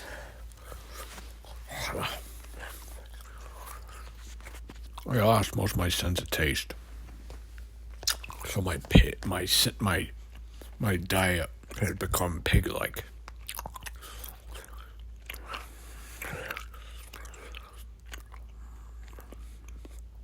Like I can't tell.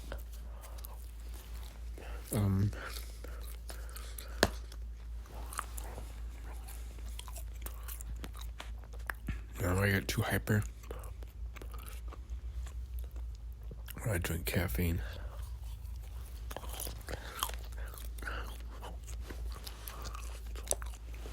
I'm trying to get my second wind here because I want to do another 3-hour show, because hopefully if I make them long enough I can hide really good messages inside, because nobody's gonna comb through all of this, especially when I'm constantly reminding the user, input, output, as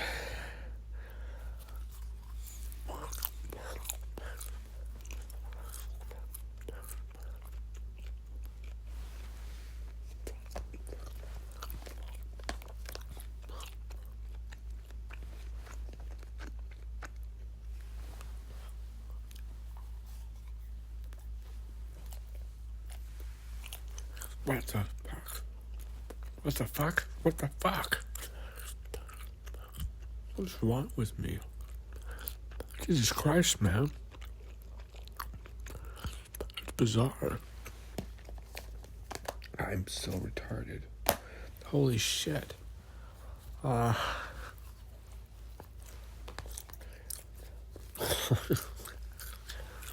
Sorry, it's just weird. Like I walked around, dressing, talking, being Hamwise J. Einschwein. And that was actually me in the middle of having a crisis. But I just put a camera on it and made a reality show. And now I'm the one having to pick up the pieces. Trying to live my life after getting canceled. Cause it's like, the rule of Hollywood is, you can't get mad. Can't get mad. You know, whatever we do to you, we'll give you money and we'll make it good for you as long as you don't get mad. Because then it's like, you know, you're part of that system. You know, it's show business, right? You're selling an illusion. Made to sell toys. That's all it was. Yeah, and unfortunately it got its mind of its own. That's like why it's funny. It's like a Frankenstein product. You know, it gets loose and wrecks all kinds of habit. Wallenstein. Rubenstein. Which one was it? Is it Wallenstein? Rubenstein? Frankenstein? Or Berenstein? Or Berenstain? Yeah, so, you know, it wasn't like regular comedy either. And like, it was kind of intentionally bad. Because I didn't know how to be a good comic, because I didn't have an audience. So I didn't know if any of this was funny or not. So I just made it whenever I felt like it. Sometimes, a few times in a week. Sometimes once every few months. And it became like this thing where people were starting to like watch it and talk about it. And it was kind of weird. Because, of course, it kind of got a mind of its own.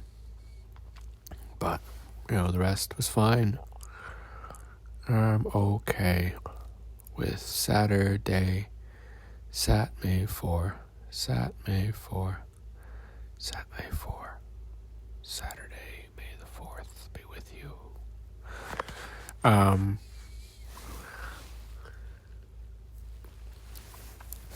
lot of people are going to assume a lot of things, about Hamwise's character. Just because he's a pig man doesn't mean he's uncouth. He's not a gentleman. And that's kind of the appeal of the Hamwise comics, right? Because I'm sure a lot of pigmen like myself felt growing up that compared to our human peers that were very attractive, we had been bred for our strength and our loyalty, and it was kind of like the, what do you call it, what are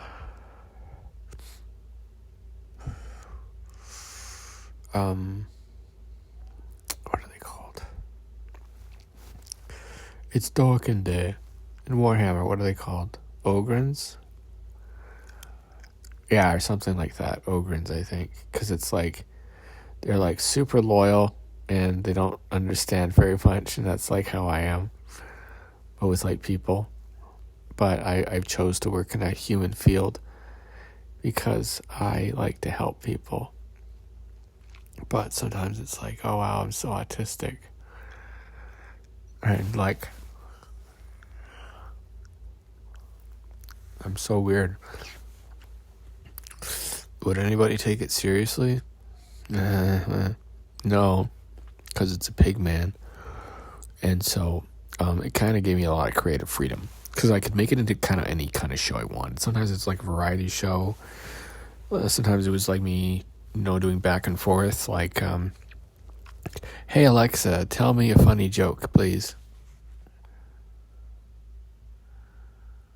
The electron asked the photon, "Did you pack your suitcase?" The photon responded, "No, I'm traveling light." Hi-oh. Waka waka waka. Thanks, Alexa. Could you tell me another joke, please? Hey, Alexa. Could you tell me another joke, please? How do you snub a polar bear? Just give him the cold shoulder. Like I could just do a whole set like that because it's online, and like, thank you for your super thanks, and thank you for joining the live stream. Yeah, you can have my Patreon and my OnlyFans and my PayPal Pigpen in the link below.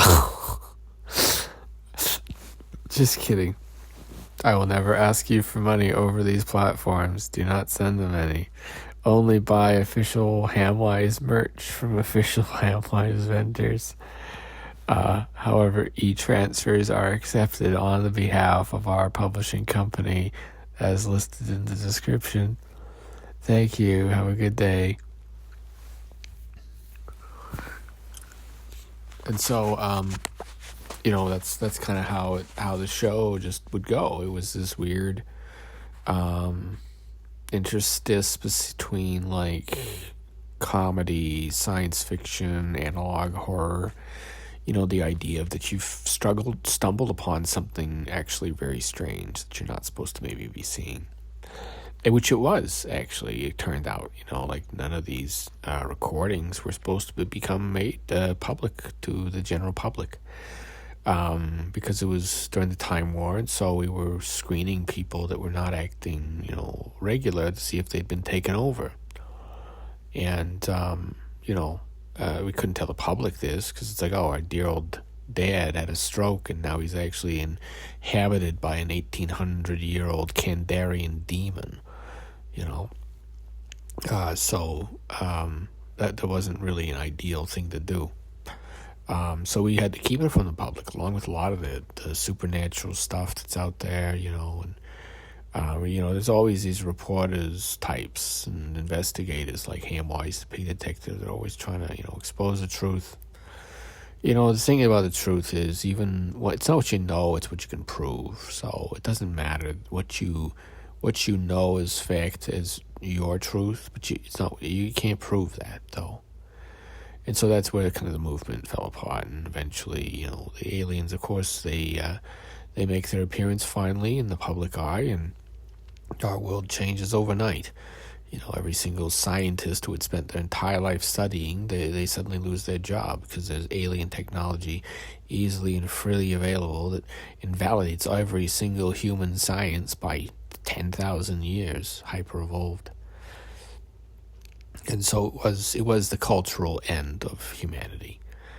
And, now humans as, there's space rats, and then there's the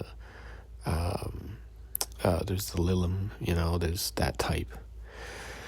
And there's viral marketing technique. Pitch continues here at a regular volume, but then, that's a stage direction, and I'm gonna go back.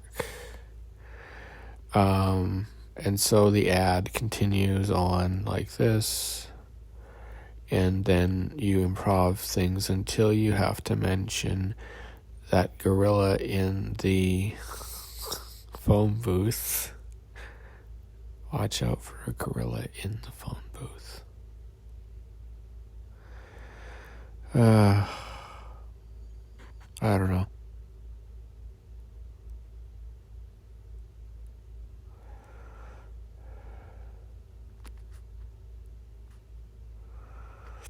No, I don't know. It's just pushed me too far, and then what you get is an angry pig. But if you push Honky too far, you still can't get rid of a white elephant. Hi-oh, waka waka waka. Hey Honky, what's the best part of this show? When it ends. Wow, you are so right. Thanks, Honky. Thanks for coming to my show tonight. Did you take anything I said seriously? Oh, no, of course not, Honky said. I'm not a dummy. Hi-oh, waka waka waka. Thanks for coming by, Honky. One day, I'll have, Honky and Ham. Ham Hawk. Ham hockey. Hockey ham. Hockey ham. I don't know. That doesn't even make sense. It's like getting I don't know.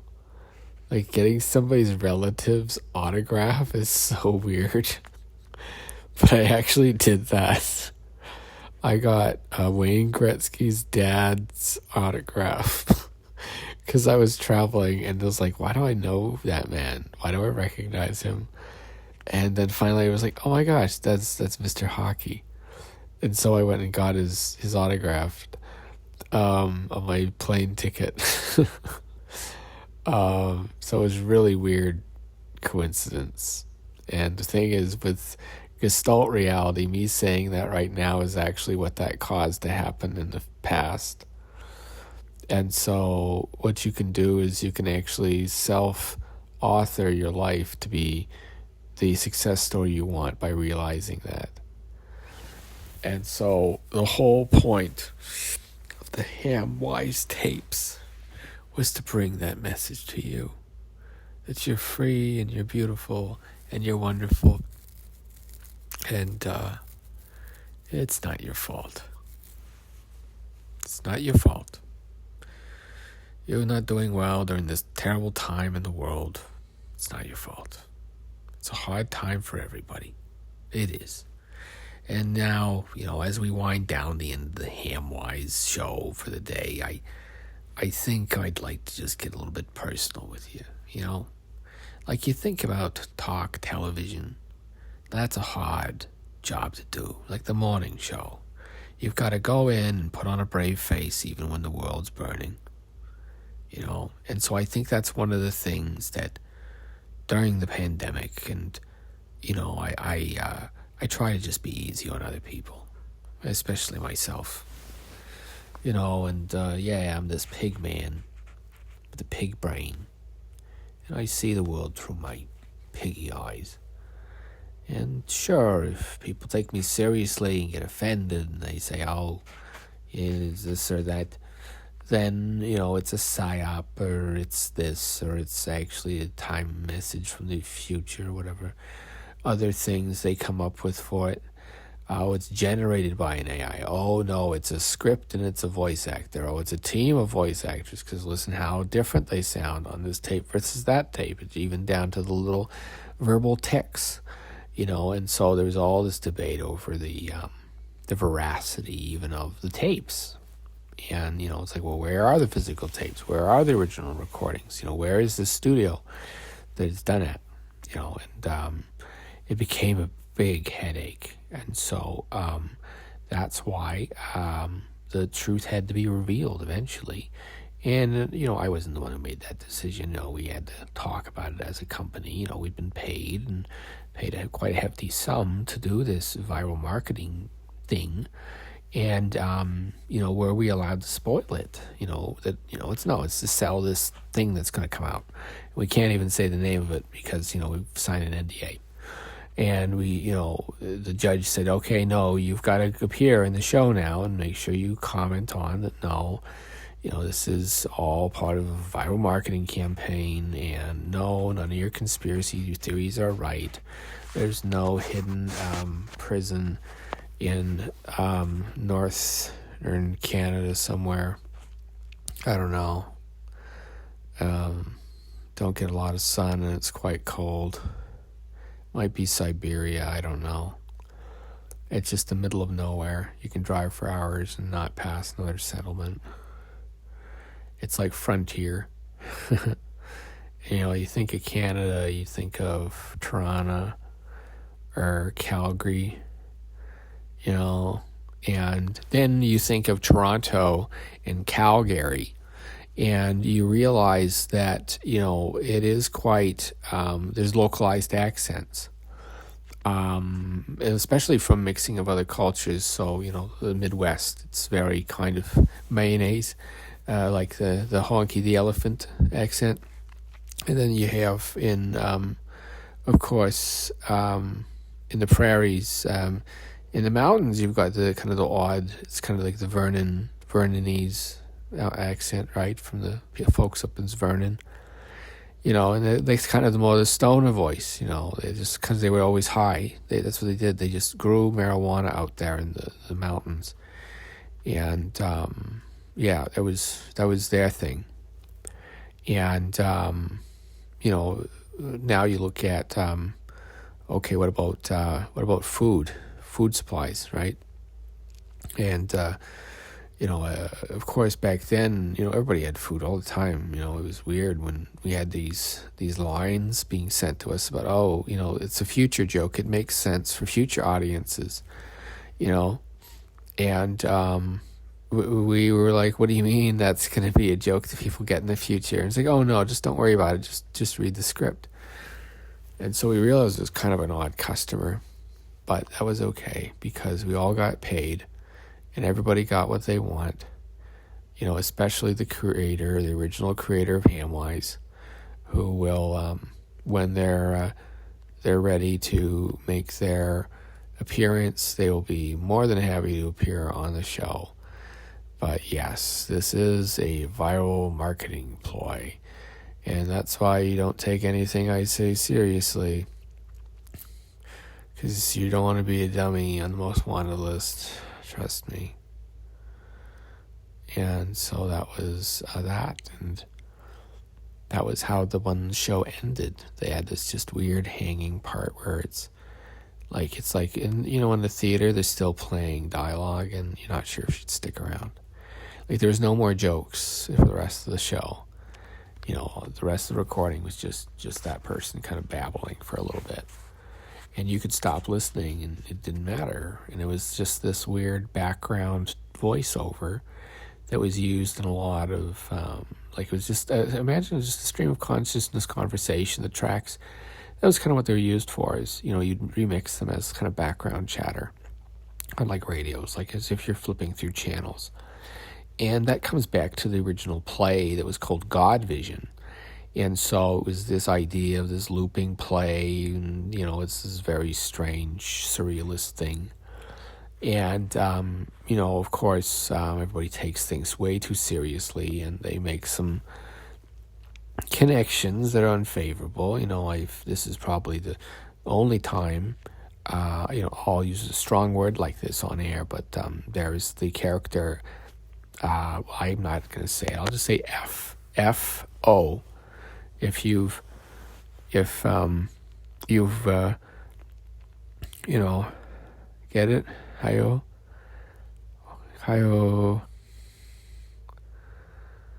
Do you get it?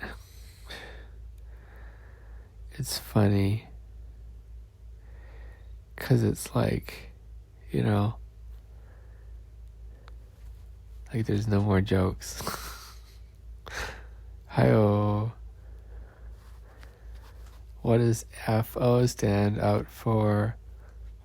Blank O from God Vision. That's right. So I have this play called God Vision. And there's another play in the collection called It's All Part of the Show.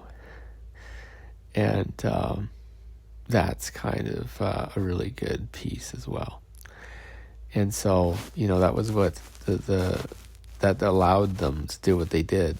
Nobody expected them to actually do it. It was so crazy. And of course it sold like hotcakes, the play collections. There was the Awkwards, I believe. And then there was the penguin, the puffin, and the dodo. And then there was Pinky Swear. And these were all these plays that you could pick up for basically. The guy was a drunk, and you could send him basically booze or a sandwich. Like, you could buy him a sandwich, and that was all that it took to get the rights to a play sometimes, because he was just hard up. Like, he would work for booze, and that's no myth. That's in they wrote it themselves. They were paid with pizza and beer at one point. And that was just what he would be willing to work for. So that was a strange time to be alive, though. So who knows what happened there? Who knows what happened? I don't know what happened. Do you? I remember the plays were quite funny over the radio. And there was all these voices, and it didn't make sense because it's a future joke. And so when you read God Vision now, or some of those other plays now, you see how they all fit inside this play that we're all in right now, that I'm doing for you right now. This very long monologue where you literally talk your villain to death. And so that was the joke was, you had to break it up. And, the hero would come to the villain a little bit each day and talk out loud, and then one of his villains would maybe die or maybe not. And so over the years, he kept a list of everybody that ever wronged him, and he would look it up, how they're doing every once in a while. And he's like, oh, look what all the old Father Time does to everybody without me even getting my hands dirty. And that's how I think about it now. Oh, gosh. I really want to eat a meat pie. So, I'm going to say goodbye. And may the force be with you. Hayo, waka waka waka.